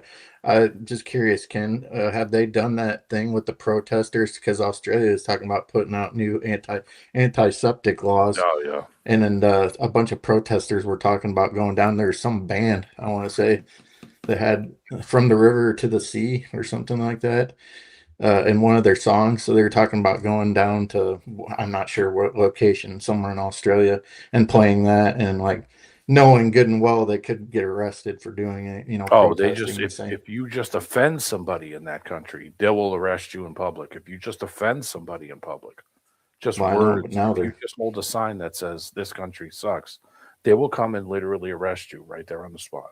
So they don't have no free speech either. It's not like I knew that. I just was curious if that event had happened yet, and what these days what came of it all. Well, these days when the cops show up, I love it when the auditors ask them, "Are you law enforcement or are you feelings enforcement?" Right. 22 people arrested last week wearing the T-shirt. Yeah, that's crazy. I mean, are you that much of a pussy that you're just offended by somebody's opinion? Is this how Their it has to T-shirt? go now? If somebody's wearing a fucking T-shirt, So Saab would be arrested every day of the week. Don't run Hey, he's not wearing a shirt today, are you, Saab? Yeah, well, no, this is a tank top I was wearing today. Disappointed. I was I didn't really go anywhere today at all. Oh, Miss Heron actually told me, asked me why we haven't got the pitchforks out yet and the torches. I had a lot of shit to do around here. I wanted to finally got around to making that window trim to put in my bathroom. And I'll tell you, man, every time I use that fucking thing, that little oscillating saw. Yeah, they're great. I'll tell you what, man, whoever invented that, fucking build a statue to that guy. That thing is fucking Bob, one of the best tools I ever bought, one of the best things I ever got. I got it through the Sears catalog. I didn't even get a real branded one. I got one from Sears. Was the Dremel, the like Sears version of the Dremel. Yeah. I literally burnt that thing out. That's how No much I shit. used it over since the day I got it. I had it for like 20 years and it never burned out. Same thing with that oscillating tool. Like that oscillating tool is the same way. You could do so much with it. Well, I cut the old trim out, and instead of having to, I cut it to match the angle, and I cut that out at the top and the bottom, and pried it out of there, and I replaced it with. I had to make some shit out of some. I had plastic trim out in my shed. And I was hoping the pieces, the remnants I had were going to be long enough, and they were just barely long enough. I only had to cut a little tiny bit off of them, but I had to make the angles match. And that was kind of a pain in the ass, but, because they were two different angles, one at the top and then the one on the sill. And, but I had to rip them down on my table saw. So I had to get my table saw drag it upstairs, put it out on the carport, set it up. It's like, goddamn, about to work myself to death just doing that. So everything's all set up, and I got all that shit done in there. So now I put grout sealer on the tile, and I'm gonna caulk tomorrow. I got some caulk. The jokes never. Yeah. Be careful if you go into Home Depot looking for that stuff. Right. Looking for caulk. What aisle can I find with caulk in? Yeah. Excuse me, sir. When I took that old piece of wood out of there, and I took it out of there, and I had my chisel in there, and I was going up with a chisel, real taking the old caulk off. And I said, man, this old caulk is stiff. And the old lady just started busting up laughing in the other room. It's like a fart. It's funny every time. It is.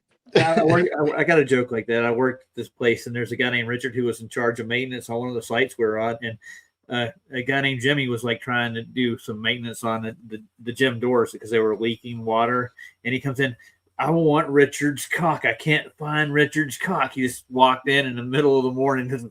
6 a.m. That's the first thing he said. He's all mad and everything. Everybody just started laughing. The whole office just bend over and I'll show you. And so you're Richard's cock. Hold on. Yeah, it's the old hot tick insider. Always got everybody. Yeah. I like, yeah, man. What the hell? Get your hands up, that's how we roll, It's just how we roll. Got to. Oh. NDB was here earlier. You didn't bring him up, so I didn't. I know. I saw the jerk. thing. I didn't see anybody pop up, and I went back there and looked. Hey, NDB, go ahead and click it again. I didn't know. I didn't see you down there, bro. I was probably doing something. Here's a good, honest politician. We got honest ones. Where? Well, an honest car dealer. He's an honest car dealer. Read it in the newspapers. In fact, perhaps you've even seen the owner's picture.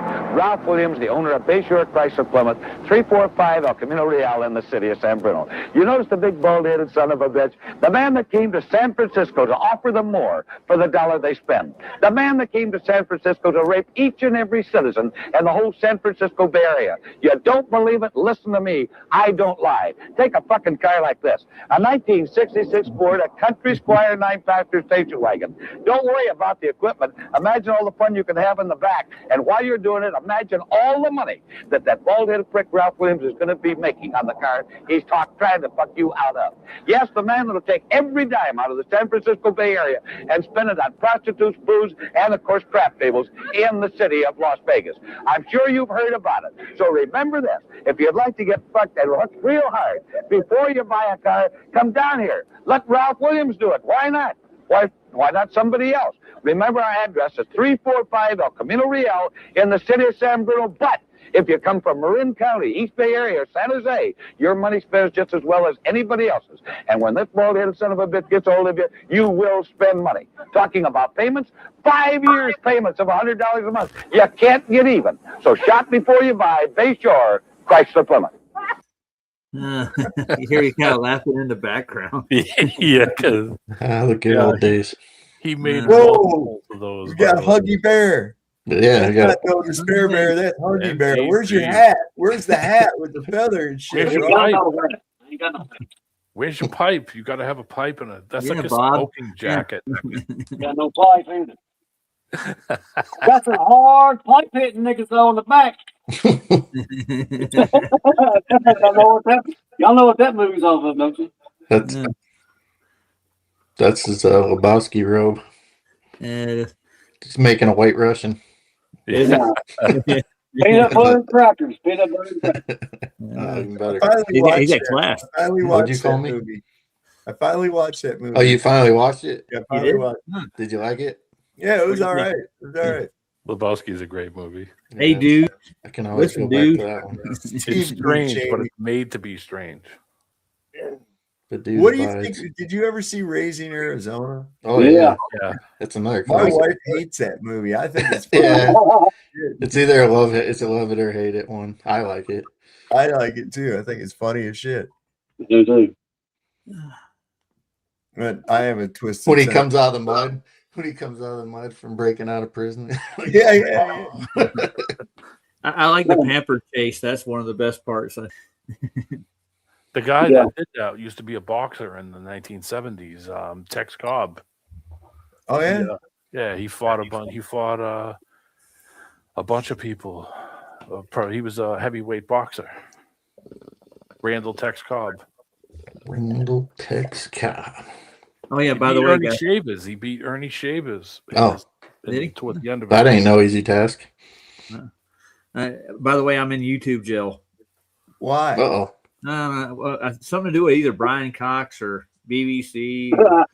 What'd you call me? Oh yeah, don't ever show What'd you me. call me? God damn it! Don't ever show nothing from BBC. Or it's got something to do with idiocracy. I can't figure it out yet. They haven't told me. You're in 72 jail? hours. Yeah. Wow, no. 3 days. Yeah. Don't worry, I got a backup channel. I learned from Fox. Yeah. I don't know. They fuck with you about some stupid shit. That's for real. Yep. Anyway, that's another rabbit hole. Yeah. In Carol, Candace Owens, Nick, so many more people. Why are all these creators or these people going MIA randomly and barely even telling people that, hey, we're canceling the show for the week? Even more so, why are some of them going to the same exact location? That 2 or more at least are going to Italy. This is really weird. It's really weird because this happens right after David Wilcock allegedly unalives himself, right? As well as a whole bunch of UFOologists and a whole bunch of nuclear scientists. And it keeps happening every single day. Yesterday, we had 2 more pass away. So the question is, did they get the memo of something that maybe is about to happen? Now, this is a bit scary, but there is legislation in the United States where they can basically throw you in a prison without a trial. This was one of the things that came out of September 2001. Also reminds me of John Kirikou, who was this ex-CIA officer who was prisoned because he was... Never mind, let's just take a step back from that story. And we have In Carol putting up things like, I would never do anything to myself. It seems like there's going to be a massive escalation on the ground in the United States dealing with a certain class of people, a certain occupation of people that look for certain things in hidden things. I'm happy, I'm healthy, I can swim, I would never do anything. Part 2 coming tonight. Yeah. And then they found him floating face up. Yes, you did hear us mention Brenda briefly and momentarily. Yeah. Please don't do it again. Not 3 times at least. No, not 3 times. Not 3 times. Kind of like Candyman. Yeah, you got it. Because otherwise, this happens. Oh, you got to have the shoe and the donut. I always carry a shoe and a donut now everywhere I go. Is it just me, Saab? Is that guy like he plucks his eyebrows and wears makeup? Just saying. The guy from the video you just played? Oh, there you go. Every time. Every time. Whatever happened to the gay McToon channel? Yeah. You remember that? I think it got taken down. I think that. Man. Because I think some commented, oh shit, they took it down. Hey, what's the pizza to gay bar ratio looking like these days? Have we picked into that? Let's see what Lots of sausage. Yeah, it's pretty busy. It's a party. It's busy right now. It's Friday night. Yeah, it is. Well, we are at DoCon 4. Wait. Oh no. What the fuck's that mean? That's bad. Well, DoCon 4 is 5 is the lowest state of readiness. 4 is increased intelligence watch. 3 is increased enforced readiness. 2 is next stop to maximum, and DoCon 1 is maximum readiness. Okay, well, Nighthawk Pizza is going off the fucking rails here tonight. Nighthawk. Means you can go to one of those gay bars and blow a couple bucks. Got it. You're waiting for that one. Man. I see what you did there. Just hitting on all cylinders tonight, Cubby. Fucking fantastic for Cubby tonight. Yeah, right.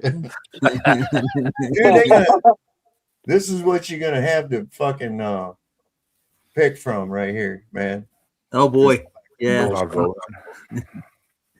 I'm going for Gavin. Yeah. No. Guys, go for any of them. I can't think of Election one up. fucking person up here that I would want telling me what the fuck to do. Not one of them. Not They a don't have single one. they don't have Pritzker on there. That's amazing. Isn't Rubio extremely right, supposedly? That's what I've heard. They all suck. Who knows? They're all the same. They're all in the Yeah, they're middle. all the same. They're all. Oh, look at the gay bars are definitely Popping. yeah. Let's see, what's the strip clubs? Are they hopping too? Oh yeah. Damn. 2 for 1 ladybugs. That's fucking hilarious. Get your hands together for Chunky Tinsel. Cheeto Premier. Are these real places? Yeah, yeah, they are. Yeah. Should call one of Okay, them. so this is the pizza joint. This is Nighthawk Pizza. Nighthawk Pizza is fucking rolling. Here Should I tonight. call one of them live and ask if Lindsey Graham's there? Yeah. Let me find a number. Hang on. That would be funny as fuck. Find me the name of one of these gay bars and I'll call it. All right, let's see. Oh man, I'm gonna have this on my Freddy's phone now. Beach Oh, Bar. They said they're quiet though. What is it? Freddy's Beach Bar. Freddy's Beach Bar. Yeah. Yeah. It's like Chicago for gays. Yeah.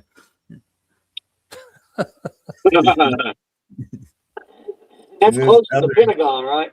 That's The real other close. one is the Little Gay Pub. So the one is in Arlington though. The other one, this one here, is not actually DC. You're not in DC till after you like I get cross to over cross the river. the Potomac. So where are the strip clubs at? I don't know. Let's see if we can zoom out and see them. Oh, you know. Right here, I'm it. gonna call it a little gay pub. Ready? You ready? Yeah. Yeah. Go for it. Hang on a second. Is Lindsey Graham? Ask for Lindsey Graham. I will. Yeah. Oh man. Please leave a message after the tone. Press the pound key to end recording. Ooh, press the pound key. Yeah, I was just press the pound key. Oh man, you guys screwed me up. I know, me too. Press the pound key. That should be a funny message. Hang on a second. What was the other one? Freddy's Gay Bar? Oh, try the other one. What You was get it? right Freddy's with Gay stuff, Bar? dude. You The can't write. Little Gay Pub. I called that one. That was the one that went straight to message. Little Gay Pub is the other Yeah, one. that was the one I just called. What was the other one? Okay, the other Freddy's one Gay is Bar? the other one is The beach. Freddy's Beach Bar. Yeah, there you What go. is it? I can't see. Freddy's Beach. Freddy's with a Y or IE? IE apostrophe S. They spelled it proper. Yeah. Hit the pound key. Yeah. Once you said that, I can. It's the message you left.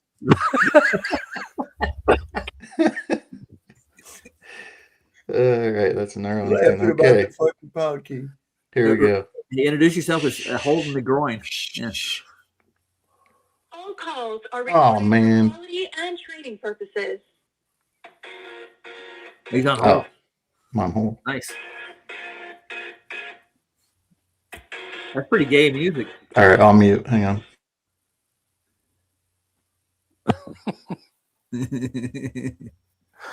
I'm on mute. You can continue. All right.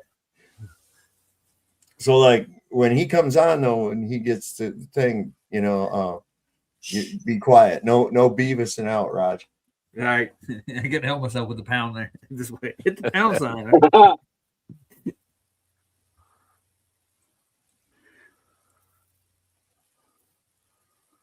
Oh, they're all terrible. Everything's in the green. That's right above it. Yeah. Just say something might happen. It was at DoCon 2 last week before the weekend. It was at DoCon 2. That's pretty high. Yeah. Polyglobe. Did you show that? Some people might have not seen that thing about the guy with the who were betting on Polyglobe. Oh yeah. Yeah, I realized where they got the name for that It's polyglobe. only- It's actually, sorry. Oh, I'm sorry, Roger. The word polyglobe comes from Alberoni's math. Actually, Yeah. What does now? Polymath. It's actually an invention of Alberoni. in the 11th century. Yeah.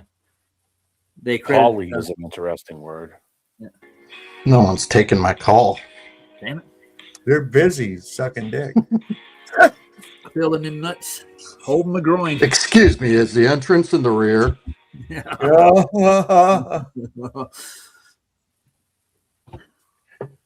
What is now this? let's take it serious, y'all. This is a serious topic.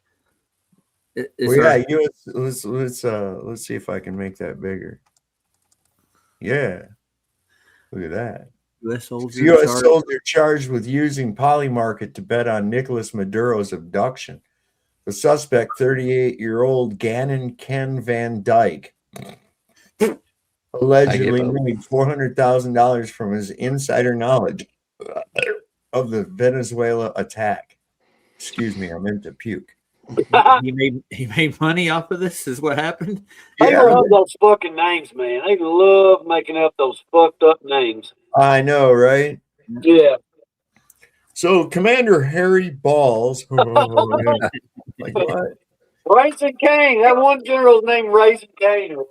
Yeah, but see, he spells his last name the gay way. He's got an E on the end of it. Oh no. So he makes it gay. Mine's just like regular CAIN. See, I'm the original Raisin Cane, baby. That's all I You ever eat there, Sav? What? Raisin Cane. There's a restaurant called Raisin Cane's. No, I haven't. It's a chicken I joint. think I've seen one someplace. I'm trying to remember. I've seen where one it in New was. York this past I week. was someplace and I seen one. Maybe it was in Michigan. They got like a Cajun style dipping sauce with it's like a dirty pepper sauce. Yeah. I don't care. Yeah, it's pretty good. It's all right. I don't have any around me, so I'll never probably eat at one. Says the United States Department of Justice has filed criminal charges against an active duty soldier for placing a bet on the abduction of Venezuelan President Nicolas Maduro using classified military information for personal profit. On Thursday, prosecutors accused Gannon Ken Van Dyke, 38, of cashing in on the operation against Maduro to the tune of more than $400,000. Well, yeah, he's going to go to prison, man. That's and you know what? Only cool things can happen from that because, like, look what happened to Martha Stewart.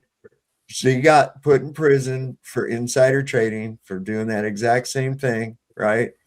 And then what happened? She come out and she's chilling with Snoop Dogg, smoking weed and shit. She made more money after getting out of jail, and See? it wasn't even jail. They put her in like Club Fed, so Yeah. she was eating, she was eating avocados and had her own room and could walk outside. Partying and shit, hanging out. I tell you what, you remember Jim Baker? He went to Club Fed too, but he actually had his own sauna and stuff. Hey, I don't care where they put me as long as I get a tin cup that I can rattle on the bars and yell, filthy screws, filthy screws. Nobody knows. My troubles. So, Cubby, you're no longer on hold anymore? or what? Nah, I gave up. Gave up. I'm a daddy boss. I gave up. He gave up. But since his last call, right now they've dispatched a whole bunch of home decorators. Yeah, I know. Wait Wait till I look at my email later. They're gonna be knocking on your door any second now. A bunch of interior decorators. Hi. How'd you get this number? You guys know what gay horses eat? Hey. Anyway, who's this representative? Luna? See, I keep getting this broad mixed up with Laura Loomer because of their names, but Laura Loomer's this like jigsaw face looking broad. Yeah. That now she's out there talking about that she was blowing Trump, and Trump told her that it was the best head he'd ever had. And shit. She could suck a golf ball through her garden hose. Jeez, I wouldn't put my shit anywhere near that thing, man. Nah, if you want it back. Oh, what's her latest thing is where she claimed to be Jewish. You know, and she's not. Laura Loomer. Oh, Loomer? No, Yeah. that wouldn't surprise me. There's some video of her practicing trying to draw a Star of David. She had to be taught how to make one. Two triangles? Yeah. Okay. She's Bob, stupid. You mean Sammy Davis Jr. isn't Jewish? Oh, really? I don't believe so. And I think his glass eye is an act. No, I hear that Stevie Wonder isn't blind too. But Yeah, I've heard a lot of shit about that. There's a lot of evidence to support that. yeah. I watched that video where he fixed that microphone. I'm telling you what, man, your reality is not even close to what you think it is. Nope. I'll tell you what. Now, I don't subscribe to a lot of things that fittest flat earther dude talks about and shit. But I gotta say that Morgan Freeman fucking Jimi Hendrix thing is really quite coincidental. Yeah, it's odd, isn't it? Yeah. It's really quite odd, you know. And I'm like, wait a minute here. I Guys, I find it kind of strange that Morgan Freeman is Easy Reader. What? Who's Easy Morgan Reader? Freeman. He's Easy Reader on Electric Company. Oh, on Electric Company, yeah. I think if you mention that to most people, they look at you like, "What the?" No, Yeah, I wasn't really I wasn't familiar with the name, but I remember he was on Electric Company. I didn't like Electric Company. You know, I was getting a little old for shit by then, anyways. Because I grew up when I was little. I watched Sesame Street. I remember that. But Electric Company came out later. Yeah, I vaguely remember that Electric Company. Do you remember Mr. Hooper? Yes. Yeah. Okay. Yep, That's the era I watched. Stevie Wonder's last, that ain't even his real name. What is it? Stefan Hardaway Judkins. Hardaway? That almost sounds Jewish. That's his dude. middle It name. really does. Yeah. Isn't that funny though? Yeah, that's strange. He'd I be a think wonder. he's legally blind. I think he can see. But I think that they use that, as like a gimmick, Yeah. That's Hell what yeah. it's used. Sell more records. Hey, found out early, blind musician. It's like blind people sell pencils. Most people don't really need a pencil, but if there's a blind person selling them, they'll buy one, right? Right. Right. That's So, my magic pencils. here's what I think. I think that the pencil company is actually going around blinding people just to increase pencil. Big Is it a pencil. left hand or a right hand pencil? So if we need to stop Big Pencil. Yeah, stop Big Pencil. We got to stop the left-handed hammers to apply too. We gotta get Do rid of those. left-handed pencils cost more than right-handed pencils? The industrial pencil complex. Yeah. So Home Depot sells a rack of them. Yeah. They They're a little control more- the graphite industry, Are pencils think even about that. graphite anymore? Yeah, that's what they've always used is graphite. Monopoly. Number two. Do you remember the different numbers of pencils? Yeah. One, two, I was a draftsman. Yeah, it stopped it too. That's kind of funny because when my dad was a kid, a girl in the third grade stabbed him in the leg with a pencil, and it broke the end off, and it stuck inside of his leg, and he never got it out. Yeah, you can get an infection. My friend did that. He Dad, got no it lead stuck in his poisoning. finger, and he got an infection from the piece of lead chunk that was stuck in his finger. They had to cut his finger open and pull it out. He They had said, this "Oh, spot on his leg all his life that's got a piece of lead in it. Yeah. It's not lead. It's Yeah, not that's what lead. they said. Yeah, I know. They say all kinds of shit. That's what I've learned is they say all kinds of shit. Yeah. Who the fuck is they? Yeah. That'd make a what good I'm movie, wondering. like They Live. Well, that's what they say. What? Oh, okay, I get it. All right, here you go. Now this is riveting information. Just to pass right. off and kill a couple of minutes. Pencil grade classifications: H series, which is hard at dealing for technical drawing, 4H. fine lines, light shading. As a number increases, e.g., 2H, 4H, 6H. Yeah. B is black soft, which is ideal for sketching, blending, deep shading, artistry. That's 2B, 4B, 6B. Hard black is number 2. That's the HB. standard. Yeah. And F is firm, which is a fine Hard pointing pencil. It's called HB and H, and the common pencil gradings are 9H8, 987654. 2, there's no 1. It's equivalent, the number system. I used to think about that and say, why do they have different numbers? I never knew. Thank Yeah, God yeah. we had this conversation. I now know, and I could sleep. Oh, well.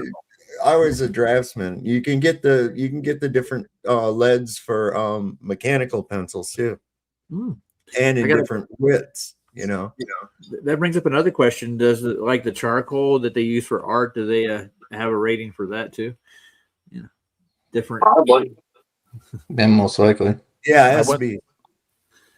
Yes, it's SB, soft black. Yeah. Yeah, it Well, that depends on actually what you're makes doing with it.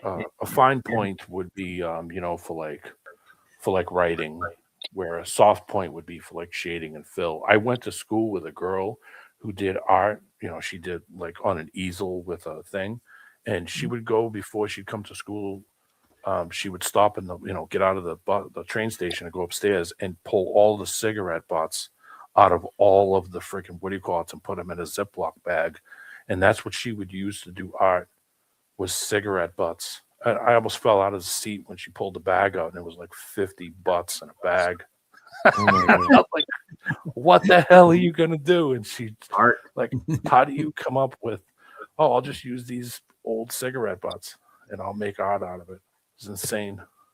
Yeah, nice. So what are we looking at, Sop? Well, hang on. I forgot now.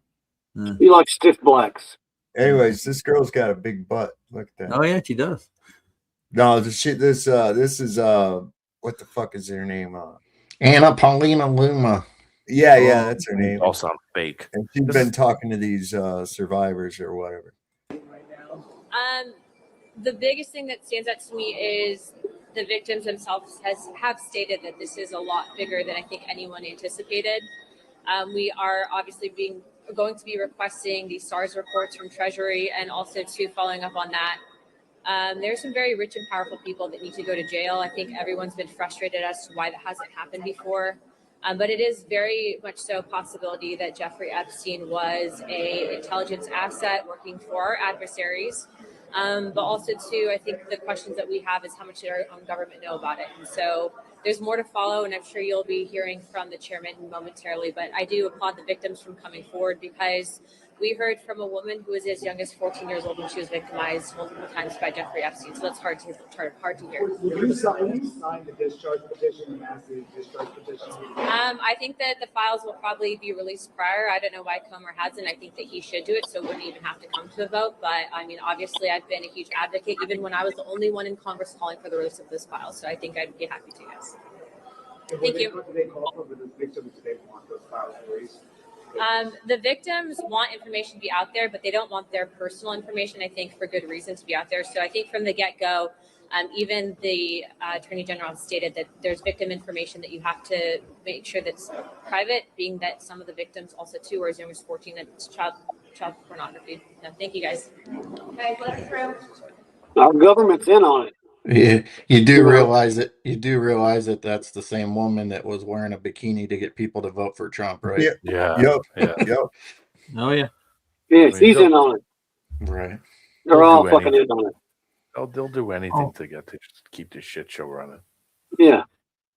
Yep. I was over with Andrew on Worldwide Debates the other night, and I was debating one of the Globies for a few minutes, and I told him that, you know, perspective does matter within a photograph or a black swan photograph. And he's like, no, that only pertains to art. And I'm like, how does that make any sense? Perspective is not just a part of art, it's a part of everything you see. Mimics nature. Yeah. That was his excuse for our black swan observations, was it's just an art law. I'm like, no, it's not an art law. That's how you see. Oh God. Yeah, I wanted to jump through the microphone into Discord and wrap my hands around his neck. That's why I don't hang out there. Andrew on Discord. Andrew was doing a presentation on NASA, so he's trying to get everybody off mad at NASA. So there's a lot of these toxic fucking individuals. Oh, yeah. I don't Discord need that. brings out the best of them. I can barely handle YouTube. I ain't gonna. I don't know more than this. Yeah. Well, before I got done, I'm here to make a point, and I'm not here to make a debate. I'm telling you that that's an aspect. We're not talking about a shape of anything, and I left it at that. And everything I'm showing you has a valid point, and I said see you because they were getting ready to ban me from the server, and this is 24/7 Flat Earth Discord. Well, here's the thing too: is people get hung up on. Okay. Yeah. Flat is a condition. Yeah. Level is an orientation. Yes. Mm-hmm. Okay, so level is not necessarily flat. No. But it's level. A level does not curve. Level is a line. Yeah, no I agree lean in completely. any direction. Right. No point higher than any other. Yeah, that's horizontal too. Yeah. That's exactly what it is. And then they're trying to argue that I actually said that horizontal isn't a horizon is horizontal. We don't make a reference to the horizon. I'm like, yeah, we do. They're saying we take our datum from a vertical aspect. I'm like, no, you have a baseline to begin with. Yeah, baseline. Baseline. Dumbasses. You'd have to be under the GPS. Yeah. See, this all they're doing is just want to argue. They don't have any semantics. Yeah, a little semantics and bullshit, you know. It's like, you know what, motherfuckers, you're gonna have to come up with something. And if you don't have any reconciliation for the basic violations of fluid dynamics that are proposed by your fucking belief, then just fuck off. Okay, because you don't have a working model if it has physical impossibilities incorporated into it. It doesn't work. Yeah. Well, I hear Donald's got a few working models employed in his. There again, everything falls down on this motherfucking bullshit of gravity. Oh, gravity. It's the magic duct tape that holds mass attracts mass. No, it doesn't. Shut up. No, it doesn't. I've been saying it for a year now that when it comes to the physicality of things, they're stuck. They can't go any further. They can't take it, show any proof, and go any further with any of this shit. And they're just dead stuck because once you get to the physicality, it throws everything they're saying right out the window. You can figure out quickly that it doesn't show up in nature. It's not real. You shouldn't be using it as a reference. Use nature, and it's that simple. Once you get to the physicality, it's done. All done. It's roasted. They can't take it any further. Hey, so do you guys have any questions for me to ask at this observatory tomorrow? Anything good? You're going on a tour, right? That's basic. Yeah. That's a basic tour. So yeah, like an hour and 15-minute tour. But then later, so I got reservations. I might go jump up to Madison after that, go do some video of the Capitol. I'm gonna come back. There's another thing they got going on there. They got like food trucks and stuff, and then they're gonna have a telescope out on the lawn, I saw that, so that we can look at through that. Are they going to have you look through the big one? No, not that. No, I don't even think. I think that's just a big giant ViewMaster. Seriously, because they put these plates, they insert these plates into it, and then supposedly it like cast the Milky Way on it. I don't know. I'll figure it out when I get there. But where it is, what you're looking at. So it's like an outline or something. Sort of, yeah. Supposedly. Getting rooked. But yeah, there's like a little wing where it's gonna have like all the people that have been there, like Sagan and I about said Epstein, Einstein. Might as well be, right? And Nancy Grace, remember her from the other day? You got to remember, you got to marry your first and second cousin, and then pimp out your daughters. Yeah. Well, his cousin that he married was actually a dude. Oh no! Should I ask that? No. Did Einstein marry his cousin? I will. I don't care. I would. Raise your hand in the middle of the I want to see if group. they will Did kick me out, Einstein maybe. marry his cousin? Did he wear Twice. women's shoes? I heard. I googled that Einstein married his cousin. It's right here on Google. Alberta Einstein. Where I would does like the to see list evidence that he actually showed up there, Cubby. If you could get some memorabilia or some kind of tangible evidence that Einstein was actually there, that would be a good thing to start off. Yeah, it's also an old world building, so I'm going to ask him where the blueprints are too for that as well. Oh, that'd be cool. So, yeah, it is. Oh, There is some other aspects of it that are kind of neat. It'll be worth the trip. How is it that Earth can be shown three totally different ways like this? Fully lit, dimly lit, and completely dark. Finally, let's take a look at some video glitches proving they are using CGI, or more specifically, augmented virtual reality, to create all the floating objects the crew interacts with on the spacecraft. They are constantly playing with stuffed toys, their food, the microphone, and other objects to convince the public that they're really floating in outer space and not simply suspended on wires in a studio. But watch as this food pouch spins near this astronaut's face. Oops. You can see as the edge grazes his forehead, it glitches out and goes right through, rather than realistically touching his face.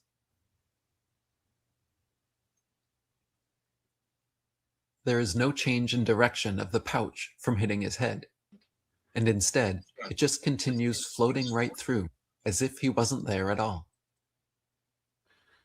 Now pay attention to the red spot on the white pouch.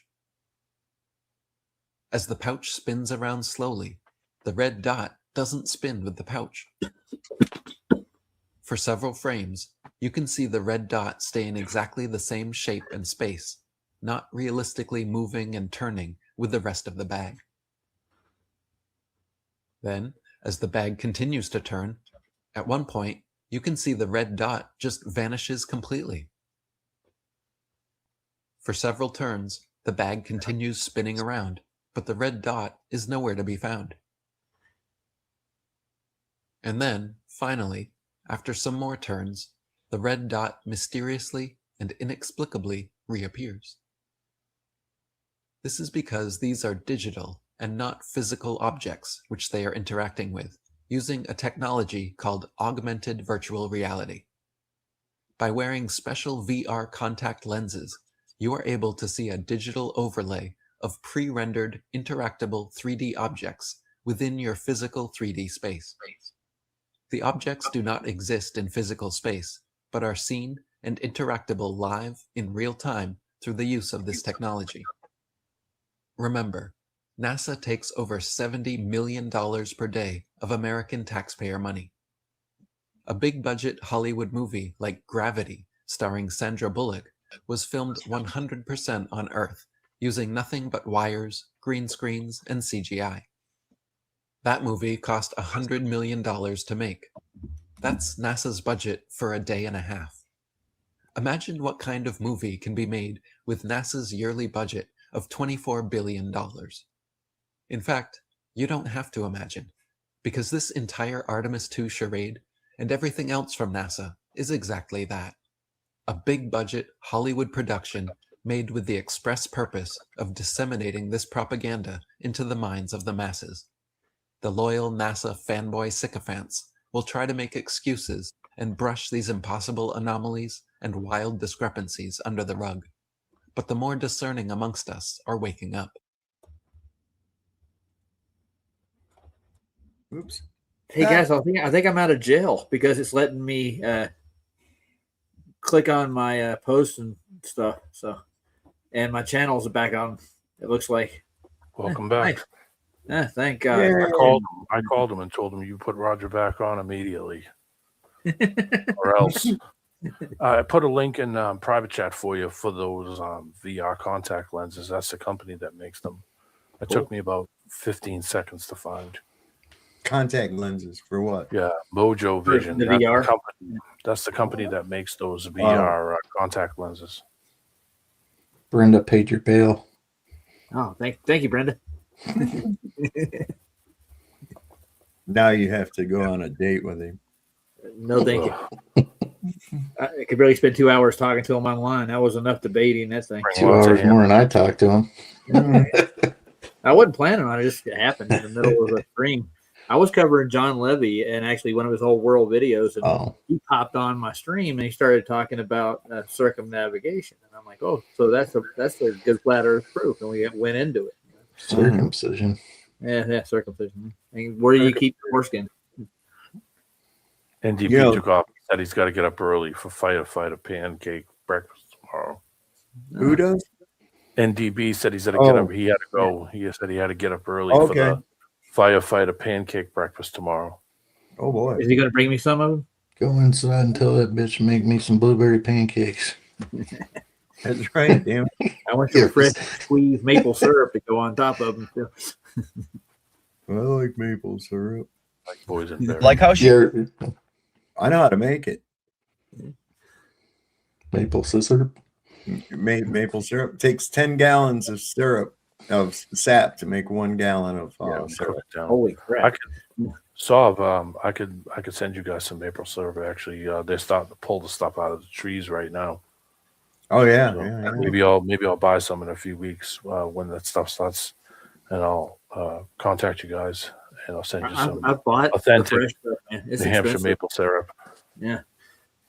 I like that shit. I've got some here. Leanne brought from New York, I think. There's some company in Vermont that makes some really good. I think that's what the name of it is, like Vermont Maple Syrup Company or something. Yeah. It's pretty good. I think I've had that. New Hampshire, It's like Vermont $20 for a bottle. Yeah. It's good stuff. So yeah, it's a little expensive, but it's really good. Oh, here comes Calio. More authentic than that crap you get from the store. The stuff I get here is from the farm that's not too far from me. They make it the same way since the 1800s. No crap. We got a whole lot of maple trees down here. Not a whole lot. Not that I've seen. So if you get a chance, Sandy Diva came on my stream and did a 2-hour presentation with all the tricks they were pulling. Oh yeah, that was a great show. Cool. We caught a lot of it. It's fun. Corn syrup. Aunt Jemima corn syrup. I like how she has her hair up and in a braid on the way to the launch pad. Then the second they get into space, she takes her hair out like this. When a braid would really be the most sufficient way to have your hair in space. And that doesn't even look like the same person, by the way. Any female that's ever allegedly been in space, they have never tied their hair up. I wonder why that is. It's because that's the easiest way to sell you on the fact that there's no gravity. It doesn't make sense. Your hair would be tied up. And what the hell is all that? Are you kidding? The state of this would not even be acceptable for your average residential electrician. This is one way to do it, but we also have a treadmill, a bicycle, and weightlifting. I'm sorry, weightlifting? How exactly does that work if there is no weight in space? Why would you be using weights if there is no weight? And I'm sorry, but the hair sticking up constantly doesn't even make any sense. It wouldn't just constantly be up like that unless you intentionally pointed it up. According to what we're told, there needs to be a force acting on something for something to move. So it really wouldn't just stay up like that. If you were to just push it down, it should stay down until you actually push it back up. But for some reason, it's always straight up. I hate to say it because this is clearly fake, but this is a much better example of what your hair actually would do. Everyone's hair should always be doing the same thing, no matter which mission it is. But that's not something any of them would even have to worry about if they just did the logical thing and tied it up. That's crazy. I'm sorry. See, this is some shit that I've always thought about. I'm like, wait a minute, man. Weightless. How are you ever going to have that?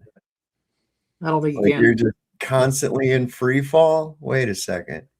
You know, and this whole idea of like thrusting in space. I mean, there's a weight thing that goes on. You know, how many pounds of thrust that you're going to be using, right? Pounds. What are fucking pounds in space? What is If it pushing? everything's weightless, So everything would be the same quote unquote weight up there, right? Which is nothing, weightlessness.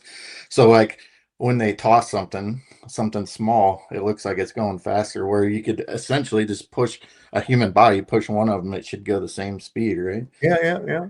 Is that the right way of thinking, or am I off on Well, that? I mean, I'm looking at it like this. I mean, it's like what are you countering in order to thrust? There's nothing. Yeah. So how much? 0 plus 0 is 0. So it doesn't matter. You're pushing out 0 pounds of thrust because there's no pounds. What the fuck? There's nothing to push against. Right. There's no medium there for it to propel something. Just as you would take a boat motor and drop the boat motor. If you ever look at a propeller on a boat motor, it's actually a corkscrew.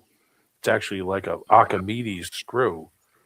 If you know what an Archimedes screw is, it's like a corkscrew, and basically the whole idea is it turns the water and uses the physicality of the water to propel it. A propeller would push the actual air itself. It's taking the air, pushing it against the blades, and creating force to push back. What do you use to push in nothing. Right. How do you Right. get up? How do you get any push off of anything that doesn't? How do you steer something in that mass? Because wings don't work. So now you have No no lift. lift. Yeah. So there's no lift at all.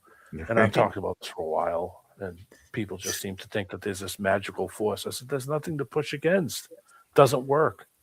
All the You only principles. push against the viscosity of the medium. That's the only thing you can push against. Yeah, and if there's no medium and you're in a weightless nothing environment, how does anything propel? How do you get something to push from not pushing and then Right. stop What are you randomly? pushing against? What Yeah, are exactly. you Like, countering? how would you steer? How would you stop motion at all? Like when they twirl that little plushie toy, right? And it spins around really fast. Okay, or not fast, but fast. And then they take the microphone, which essentially, you know, hypothetically speaking, would be heavier down here on Earth. They spin it around and it goes slow, right? What are they trying to say, that because the microphone's heavier, that it weighs more up in space as well? Like, I don't, you see where I'm getting at? Well, you Like- saw the video what Saab showed when the guy was taking the empty plastic bottle. They put it in a vacuum and the bottle weighed more. Didn't weigh less. Yeah. It actually. Well, I know. Yeah. I mean, we're just talking about Real stuff quick, that doesn't really Neo- happen anyway. But yeah. Neo Drifter brought something up in the chat real quick that's pertinent to this. He said, see how fast a motorboat pushes a boat when it's not in the water. Exactly. Right. Doesn't do anything. Nope. You know, I mean, they have big time problems once they start going up to high elevation. Even jet engines have big time issues once they start going up 75, 65 to 85,000 feet, because you have to move faster to keep lift. And they have problems with keeping things from freezing. They have problems, you know, because that thing is moving so fast, it's generating its own heat on the edges of the SS-71. They also have to add an additive to the fuel so that it doesn't destroy the engine. I mean, there's so many problems, and that's only 65 or 70,000 feet. Imagine going 250,000 or whatever they, you know. The thing ain't never going to get that fast. Fuck that. Yeah, I mean, you can't even fly a plane up there. A prop plane doesn't work past a certain height either. That's another reason the thing starts to arc over too, is it gets up into a thinner medium. Yeah, and it loses less power. for it to push off of it. It's losing power and shit. Another funny thing about that hair thing is that you never see their hair like go in front of their face. It's always in back of them because it's hairspray, right? It's staying in one spot. It's for optics. It never like floats all over. Gets in. You think they'd be pushing out of their face or whatever? It'd be For optics, interfering that's with why what they're doing. Oh, look, they're weightless. Oh, look at her hair. Even if they tied it in a braid, the braid should be sticking up according to your theory. Jesus. Yeah, man. They're getting brutal. So boring playing with ducks. This duck is amazing, but I like doing things with Jeffrey. He was a good guy. He was tremendous. He is a guy we enjoyed so much on his island. We played so much and drank wine. We played with some dolls, the very hot dolls. Jeffrey always offered me such beautiful dolls. We played so much. They were beautiful memories. He captured me in a very happy way. The house and temple were beautiful. Dolls were freely available. We had so many dolls, and the meat was so soft you can't even imagine. The dolls were sacred to us, but we played with them anyway. Jeffrey gave me such a beautiful hot gift. The sweet hot lady, Melania. We all spent the night together. The time came when the baby arrived, and Bibi contributed to this as well. Bibi is such a sweet guy. Our efforts with Melania gave us a beautiful baby named Baron. It was such a great time. We enjoyed it so much. Bibi's a good controller, and Jeffrey was a great cameraman, truly a great cameraman. Then something bad happened. The FBI took Jeffrey with our memories, and my lady with Bibi controlling me. They are doing such great work. I think I took too much bath today. That beautiful light button. Wow, what a great view. You guys are amazing.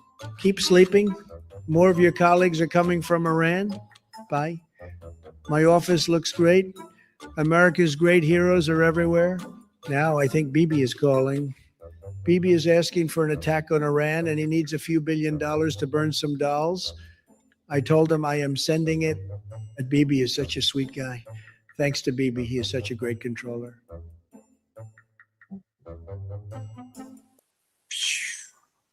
That's bad.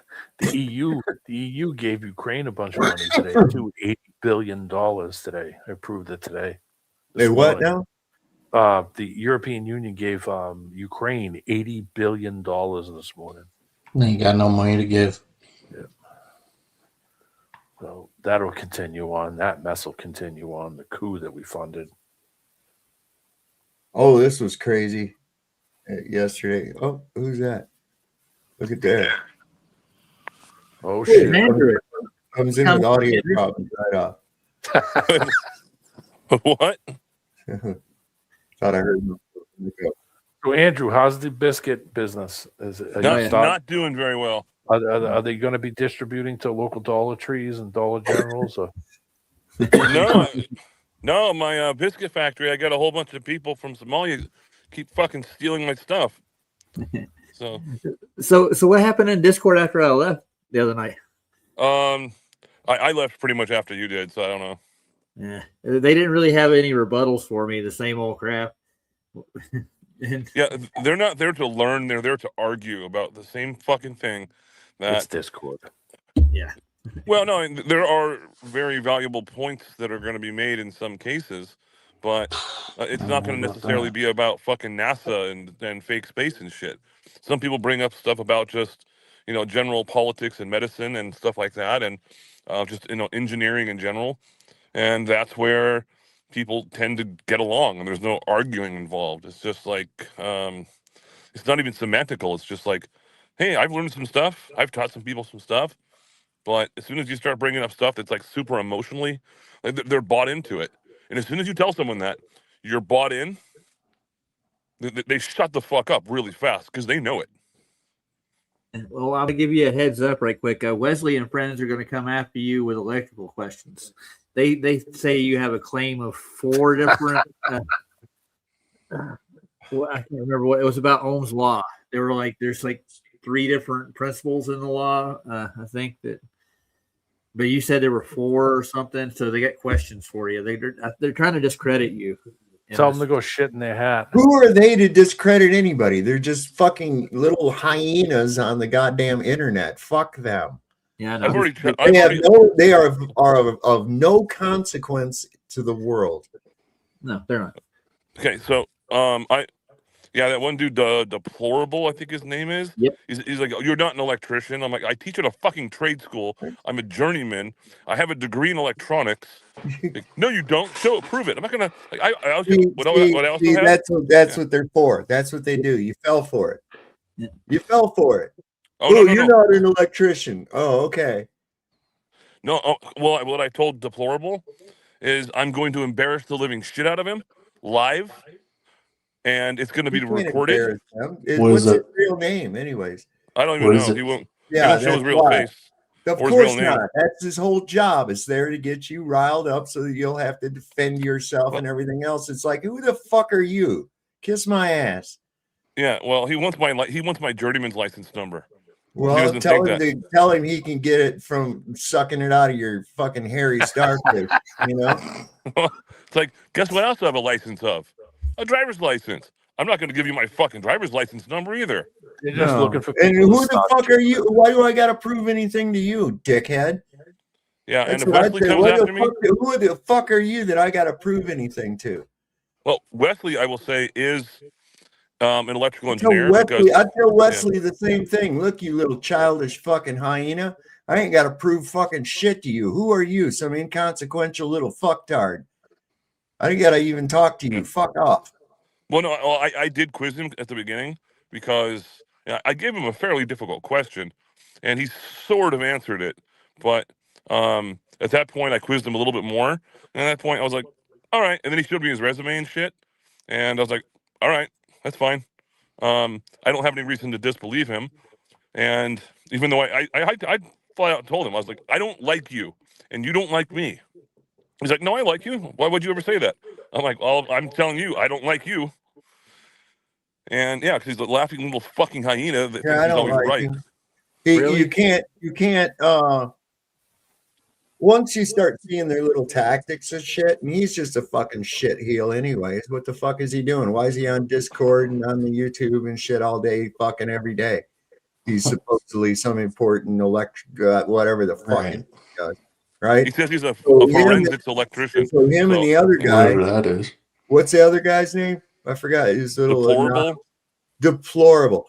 So deplorable is just another little fucking dickhead anyway, too. It's like, I don't owe you anything.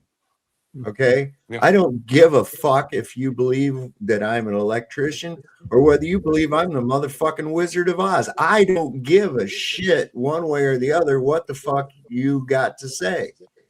So go suck a dick. And until once you've got the fucking balls to show yourself on camera and use your real goddamn name instead of some stupid fucking thing, that tells me right off the bat you're embarrassed for yourself. Yeah.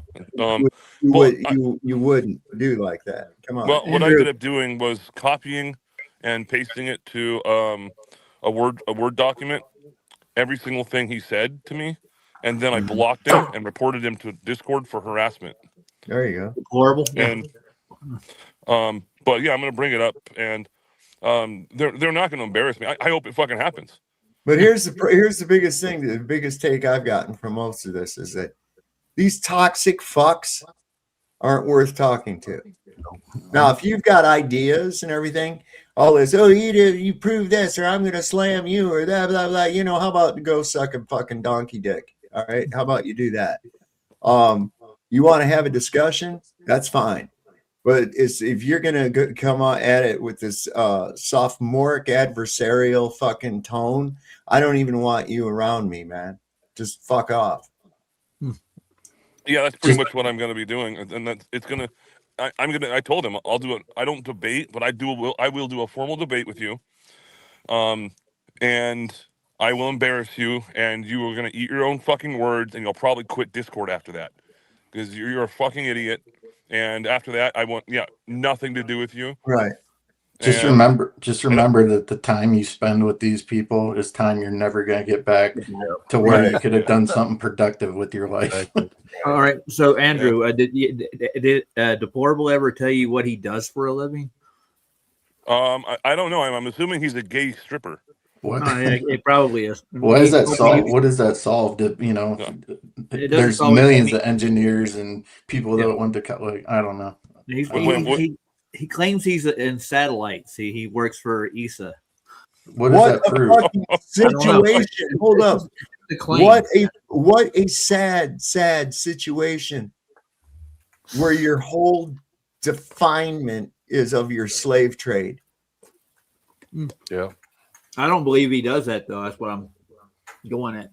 Yeah, the reason I tell people I'm an electrician is because when people start talking about it, I'm like, hey, I like talking about it, and I give free electrical advice to people all the time, and people like that, and they say, oh, I'm just going to embarrass them. And here's the weird thing: if I said I was a sous chef, and then someone said, oh, I don't believe you're a sous chef. Like, why the fuck would I lie about that? There's no point in it.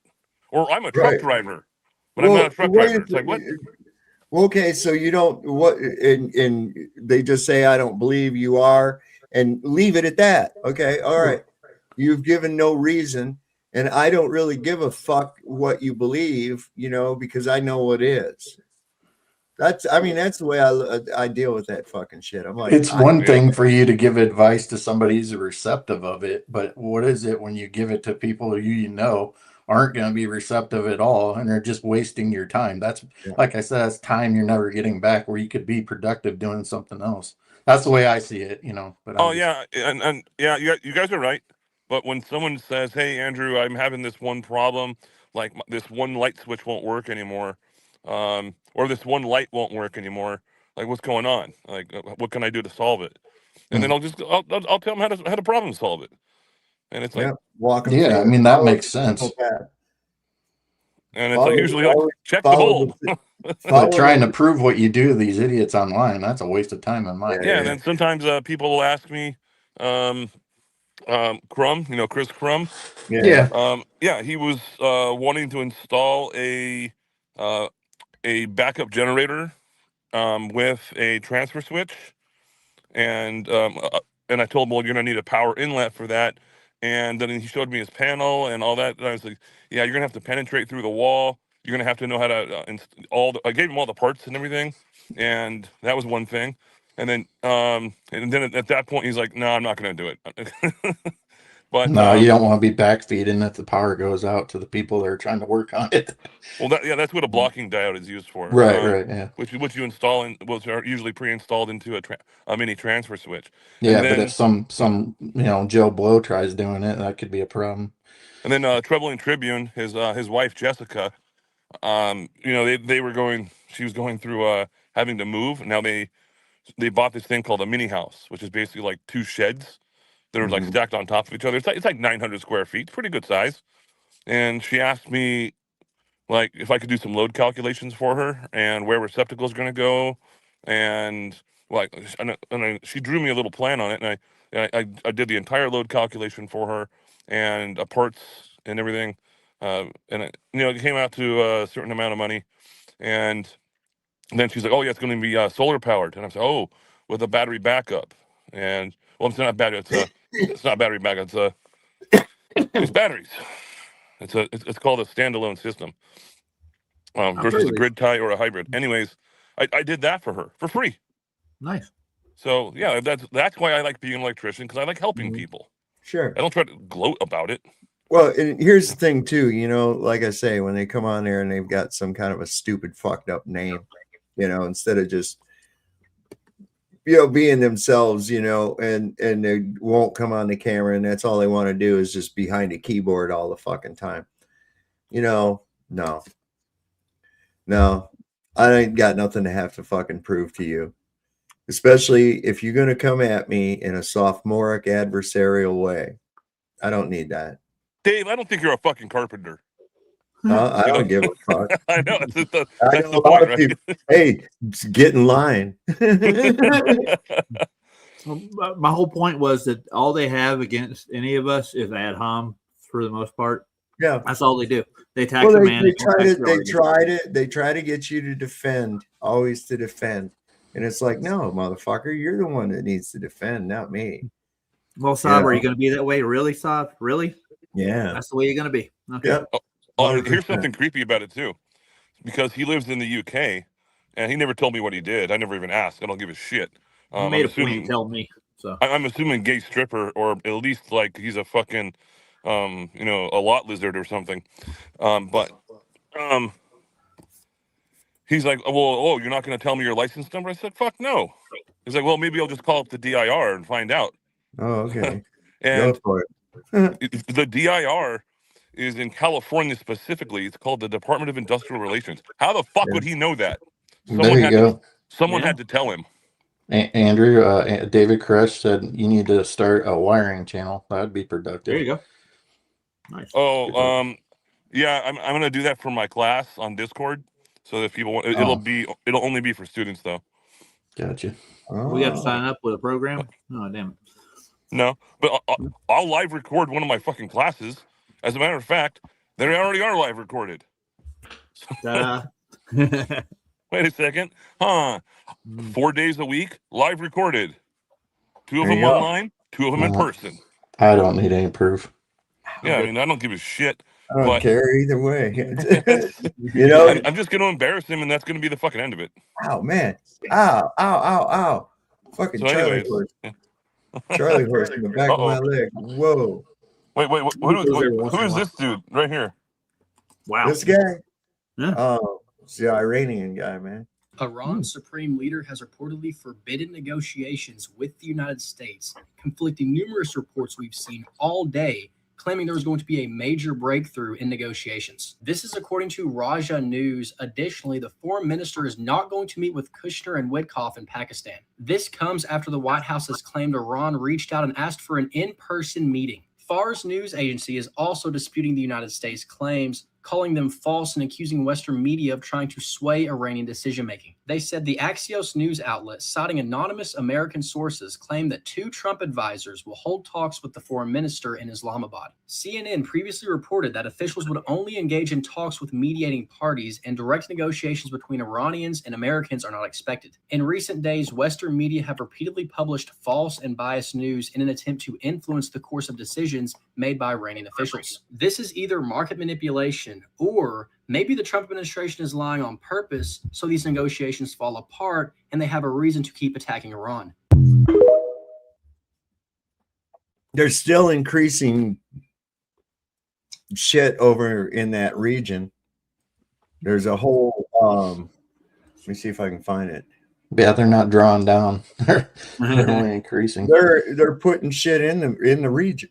Right. That's what I'm saying. They're bringing more ships. They're bringing where the hell was that? I tell you myself, I don't want to be in Region D, man, is right now. So yeah, it said dozens of U.S. Air Force planes dumping equipment nonstop into the Middle East. And here's like from the flight aware. Do this, do that. What are you talking about, Roger? Well, you're right in the ass crack, dude. You were. Look at that. It's like a steady stream going in. Whoa. Not to mention we're paying Where they to land feed in Cairo, Jordan, Ireland, England. Paying to feed the crew of Gerald S. Ford for nothing.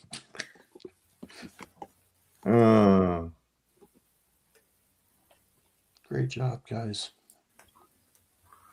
So that's what I've been kind of sneak suspicion that, like that. Oh, you know what? I think they might be just, doing this fucking flim flam bullshit while they resupply, get all their shit in order. He's gonna fucking go for it. That's what this has been about the whole time. Yep. Yeah, The quote unquote ceasefire. I mean, yeah, he's gonna go for it, man. They were out of weapons. They don't want to admit it, or at least their weapon supply is getting lower for sure. Oh, they were pulling stuff from other countries. They were South Korea saying, "Give us all those missiles we sold you because we need them." The same thing with Ukraine. They were ripping stuff out of Ukraine. I put the link for that Ukrainian shit. It wasn't 80. It was $106 billion they got. Jesus. And that, it's just, war is expensive, profitable. Yeah, it's profitable. Yeah, profitable. Why would they give them all this money? I mean, obviously that was a coup that we funded, and the European Union and us. It's just ridiculous. Yeah, we shouldn't be meddling with other people's shit. Scotty says, meanwhile, all top generals are leaving or getting fired. Secretary of the Navy stepped down. Huh. Yeah, man. Smart move, because I wouldn't want that shit done in my name either. No, sir. This is going to be a disaster. So they're going to have a complete onslaught of nothing but these new weapons they're shipping in now. They're just going to try to just blow the living crap out of Iran. Is that what it is? I don't know. That's what he might try, but I think it's going to be a disaster. Some breaking news. America is sending dozens of aircraft to the Middle East, as well as an aircraft carrier in case the war restarts. But it gets worse. A few moments ago, we got tracking information showing dozens of American military flights flying from Europe to the Middle East, suggesting that something big is coming. Specifically, at least 8 refueling planes have flown through the Strait of Gibraltar, and they're flying towards Israel. But as well as that, they were accompanying 12 F-18 fighter jets. Now, for context, the reason why they were flying through the Strait of Gibraltar is simply because all of Europe has stopped allowing the US to use their airspace, and so planes now have to fly over the Mediterranean to get to where they want to go. Now, there's a few reasons why the US might be doing this, and there's some reasons to be worried. One of the main reasons is that during the war with Iran actually destroyed multiple refueling planes. In some of Iran's attacks, they completely destroyed some refueling planes, and so maybe the US is just replenishing those ones. But the alternative is slightly more scary. At the moment, the USS George W. Bush is only 2 days away from arriving off the coast of Iran. That's another aircraft carrier. These planes are expected to arrive just later today. Well, the US did extend the ceasefire by another 2 or 3 days, but that kind of coincides with the same time that all of these other military things are going to be arriving. So maybe the US is preparing for something big and possibly going back to war with Iran. Iran has actually warned of that. They say they know the US will do that. And so I don't think we're in the clear yet. I think there's still the possibility of war. And so, as usual, I'm going to be the first one to let you know about anything that happens. So leave me a follow because you need to know about this. Yeah, I think they're building up more troop strength over there. I think whenever they do these peace things, that's what they do.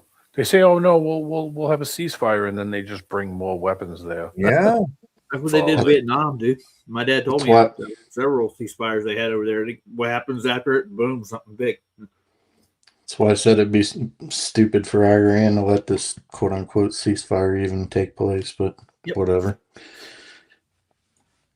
Well, he got kind of shitty with reporters about it. On the war with Iran, how long are you willing to wait until you get a unified response? Don't rush me, Jeff. Guys like you want to say, oh, so we were in Vietnam like for 18 years. We were in Iraq for many, many years. We're in for all the, I don't like to say World War II because that was a biggie, but we were 4.5, almost 5 years in World War II. We were in the Korean War for 7 years. I've been doing this for 6 weeks. And their military is totally defeated. They're outside of the little wise guy ships. I call them the wise guy ships, the little boats that they have running around with guns in them. We'll take them out too when we see them. But That's not the point. You said you're the president that gets us out of wars. It doesn't matter what the time frame of it is. Yeah. And then he has the gall to say he needs his peace prize because he ended this war. What the fuck? Yeah, I know. Dude. I don't even know what to think about this. This is where he got shit. He got kind of shitty because this was the next follow-up question. Listen to this. What do you say to the American people who question how much longer this will take? Obviously, we know that they are having. You're such a disgrace. Did you hear what I just said? Vietnam. How many years was Vietnam? I understand, sir. How many years was Vietnam? Well, I did my. I took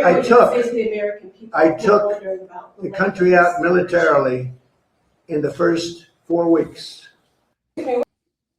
Okay. Oh, you didn't? Yeah. I'm getting an echo off somebody. Is it me? Me. Probably me. I don't know. I don't. Or Andrew left.Maybe it was him. Could have been. Yeah, you know. I don't hear it. Check. All right. What was I going to say? Oh, who do like? How do they pick who's going to stand behind them in these meetings and stuff? Behind Trump at these things. Like somebody's like definitely like drawing straws or whatever. Like, oh god, I got to stand behind this smelly bastard today. Like I was waiting for a fight to break out right then because it was getting heated. Man. I would love to see it happen at a press conference. Just somebody like didn't like the question you ask. I was trying to think that the last time that's ever really happened, or something like that. I guess when the dude threw the shoe at Bush. That seemed like real thing it pops in my head. They named the freaking aircraft carrier after his train wreck of a father. No, yeah. Be kidding me. Well, they all get inauguration ceremony when they put that thing in the water. Bush was there gave a speech on the deck. Yeah, they all get ships and libraries and monuments. Yeah, they killed millions of people, and they're so revered. That's why people are scared of them. Well, I guess they're bracing for political collapse. Whoops! I did it again. Damn it! I do that. You thought it was gone, didn't you? You're testing the waters. There. Okay. So now I gotta. Let's see. Yeah. First, you got to do this. Otherwise, it'll cover both screens. That's just not acceptable.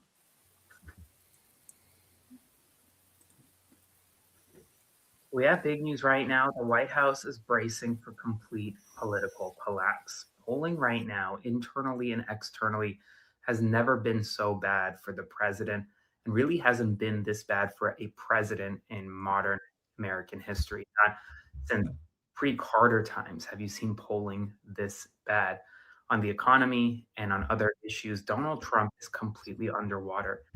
According to Axios' reporting, we're at the point of essentially no return in a way, because in modern polling history, with the political polarizations in the United States of America and Republicans and Democrats and being generally a 50-50 country, Trump is completely underwater. And he's not just underwater with Democrats, he's underwater with independents who he needs to win. And he's even losing support of Republicans. Republicans are bracing for losing the House, possibly losing the Senate, which will guarantee almost impeachment of the president on day one. Not necessarily removal, but impeachment. Spread the word. Follow along for all the news you need to know about. He's not going to get impeached. It's just going to create more political crap, and then all they're doing is passing the buck over to the friggin' to the same people that are just going to continue on doing the same thing. They'll just, it isn't any different. It's a joke at this point. It's like I'm not even gonna bother showing up. I'm just gonna be like, okay, good luck. Yeah. Good luck to you. Whatever you're gonna do, good luck to you. Yeah, I like that when somebody says spread the word. It reminds me I had a kitchen manager that worked with me. He used to say things like, "What's the word for the day?" He go, "Legs," and he goes, "Spread the word," and he walk off. God. His name was Jorge. He was a funny dude, man. People just think that these weren't the right people. We'll just vote for these other people, and they'll be better than those ones. And they're gonna. It's amazing how people are. I see people that are way old and still haven't figured this out yet. It's just amazing that these people don't have your best interests. No, at all. They never did. They never did, and they never will. It's all about them getting money and stealing it from you in any way, or limiting how you live your life, not fixing all the problems that they say exist. And then if you come up with solutions to fix the problems for yourself, they show up and say, you can't do that. That's our job. It's like, fuck these people. What was it somebody was asking earlier? Oh, Bry was asking earlier about Saturn, right?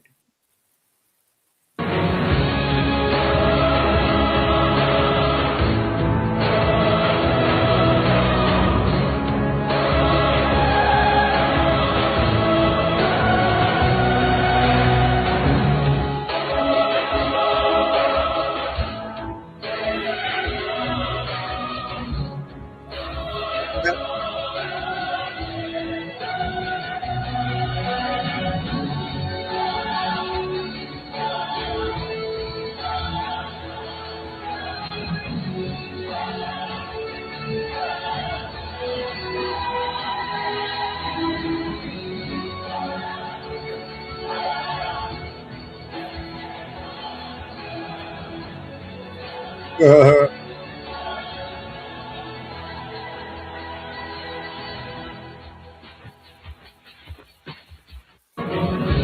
heard they got a lot of fudge in Uranus. Yeah. Yeah, it's pretty good stuff. Good packers. Man. Prepackaged. Top packers. So they got multiple flavors of fudge in Uranus, like They peanut do. butter. Oh, man. Yeah, all different kinds. They even got nuts. Oh my God. I've got a picture of me sitting in the fudge packer booth. Nice. I gotta find it. Hang on. I got some pictures on here too from Uranus. I think I got one by a police car on my Facebook. If I'm not mistaken. The Uranus out in front of the Uranus jail. Yeah, there it is. Hang on, I can bring this up. Yep.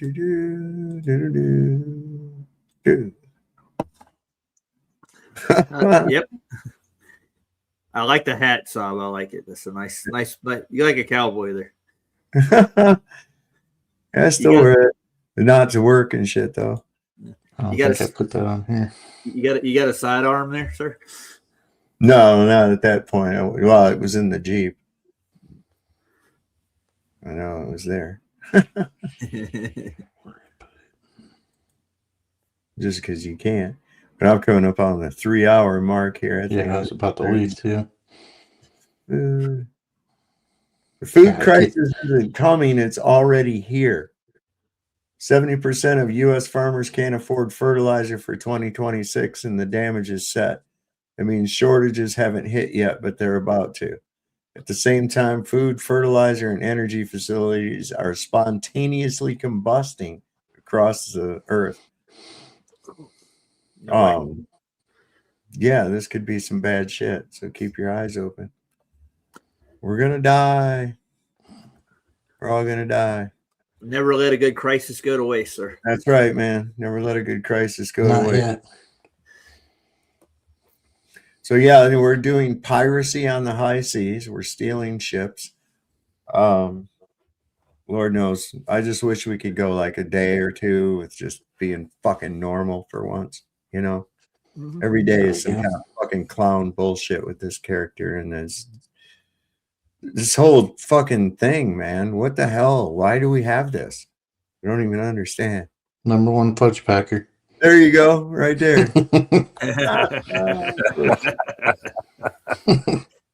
That's something to be proud of. I'm telling They you. had something else. Oh, it's Uranus. Yeah, the Uranus Creamery. Did you see that part? So it's just down from the jail. Didn't you get a T-shirt that says "Straight Out of Uranus"? Yeah. Yeah, nice. I've got one. They got the Freak Show Museum there. Yeah, I didn't go to that. I didn't feel like paying. I got a for it. shirt that says "There's a lot of freaks in Uranus." Where's the other one? There's one with the ice cream sign that's pretty funny. I'm trying to find it. There's the missing blue balls because there's like a mini golf park across the street from it. Well, real quick, I think I'm going to go out with Jess here real quick. Oh yeah, the Uranus Ice Cream Company, homemade and hand dipped. I think this guy's starting to get it, man. I think this guy is starting to get it. I think he is too. Listen. Clayton Morris of Redacted just dropped a video with Michael Solov talking about the real reason that the U.S. could be looking to go into Iran, because if you think this is Trump's idea, it's not Trump's idea. This goes back all the way to Wesley Clark's fucking outing of the memo from the Pentagon of 7 countries in 5 years. Took them 25 years, not 5. But they were looking to go after Iraq, Afghanistan, Libya, Somalia, Syria, and last of all, Iran. Yeah, because they were after ancient technology. And this tracks with Hillary Clinton's emails that were leaked on WikiLeaks when she was saying, hey, I need to know where the Tomb of Gilgamesh is in Iraq. And this tracks, dude, all the way back in 2005. One of my friends from college came back from a tour in Iraq, and he said he was in the initial push into Baghdad, and his group went directly to the Baghdad Museum, and he said they just looted it. He's like, yeah, dude, I stood out front, like guarding this place, and they packed up the whole fucking place. He's like, well, I don't know fucking clue. And this all tracks completely with all the fucking hidden technology. If you haven't gone down the ancient technology fucking rabbit hole, that fucking shit is deep. Bob Lazar, all the pieces from all over. Bob Lazar, the Area 51 whistleblower, has been proven right about everything. There's a little piece that he dropped when he asked the people at Area 51, where did this technology come from? They told him that they found these UFOs in archaeological digs, that they weren't just crashed, they found them in archaeologist sites. This Michael Solov goes on about these stasis chambers, and that's what Hillary Clinton was talking about. Hillary Clinton wanted to know where the stasis chamber that held Gilgamesh was. And if you've never read the Epic of Gilgamesh, you've got to read the Epic of Gilgamesh. This is a Sumerian tablet story that's 5,000 years old, discovered, carved into fucking clay tablets. Clay never goes away, right? They discovered that in the 60s, translated it. The whole story just reads of technology. Gilgamesh, on these travels, going to Baalbek, describes a rocket launch and everything. Everything they describe is easy technology transcriptions. You got to read the Epic of Gilgamesh. Right up there with fucking the deleted books from the Bible, like Enoch. the story of Enoch, the book of Enoch. You got to read that shit. All of these things, the elites are all after that. This is the breakaway civilization. And Michael Sullivan, he's talking about how they're using ground penetrating radar to find these voids and spatial anomalies underneath the ground, much like how they've discovered the large voids inside the Great Pyramid.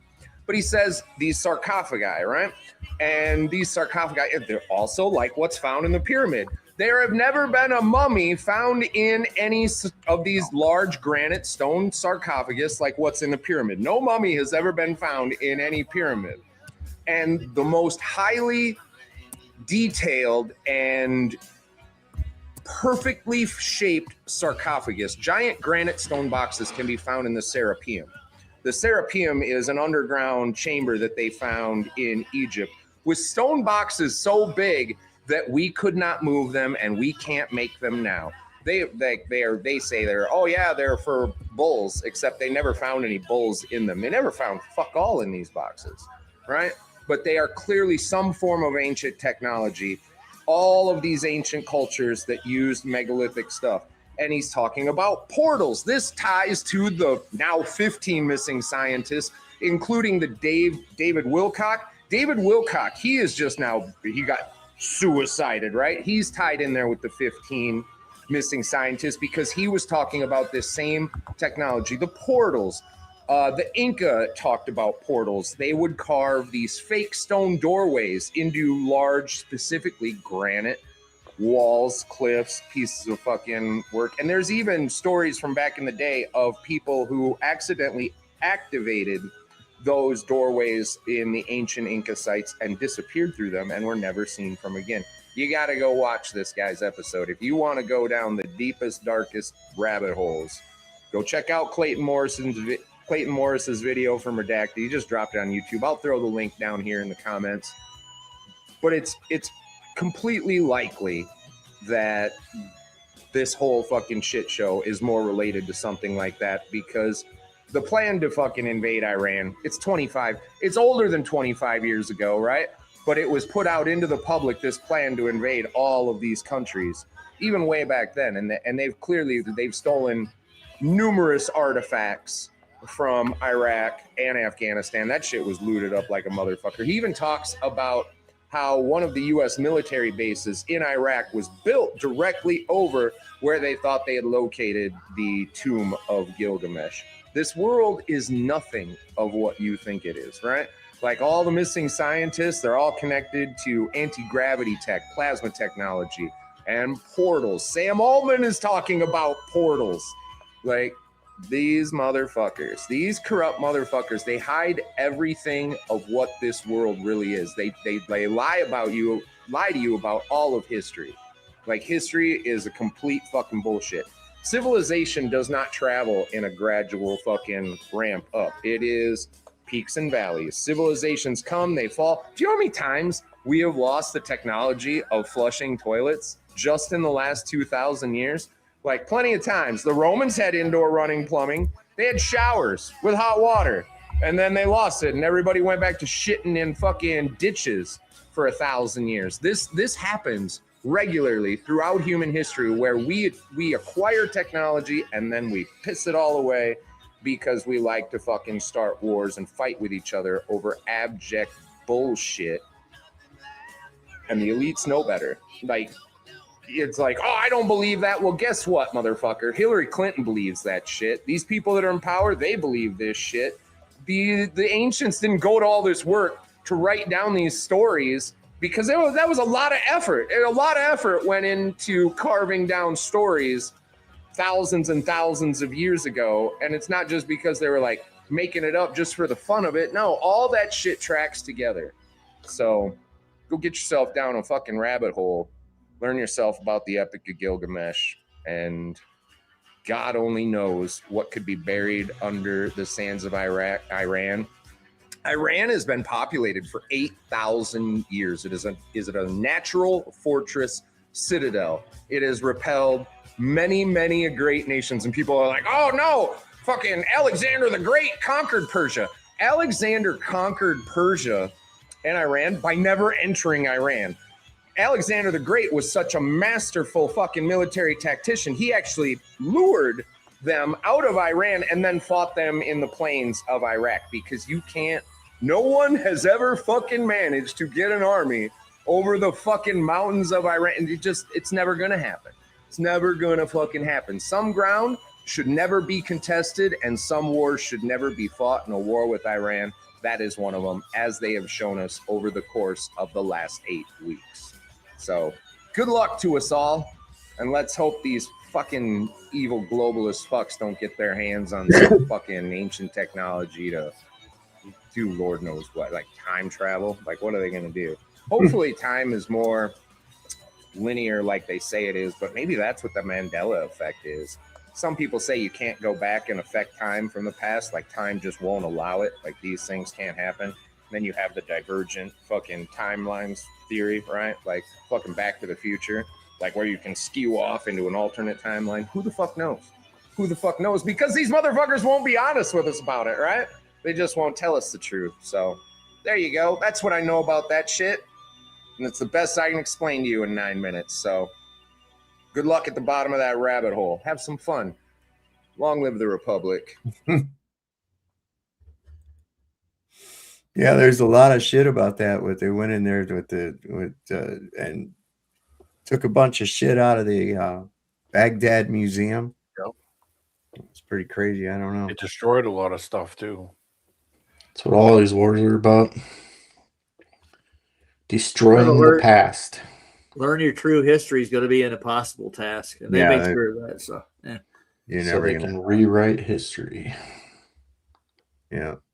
Well, guys, I think I'm going to call it a night, man. It's Yep. I got a big field trip tomorrow. Good to see you guys. Good to see everybody in chat too.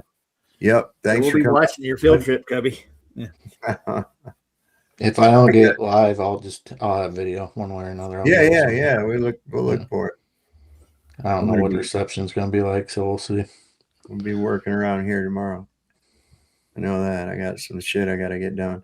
All right, guys. Thanks for coming up. And always remember, as we like to say on here, don't forget, Lord loves a working man. Don't never, ever, ever trust Whitey. See your doctor and get rid of him, because he'll probably kill you. And it's better to shit in the sink than to sink in the shit. We'll see you next time on Sovereign Soul Unchained Mind. Good night, everybody.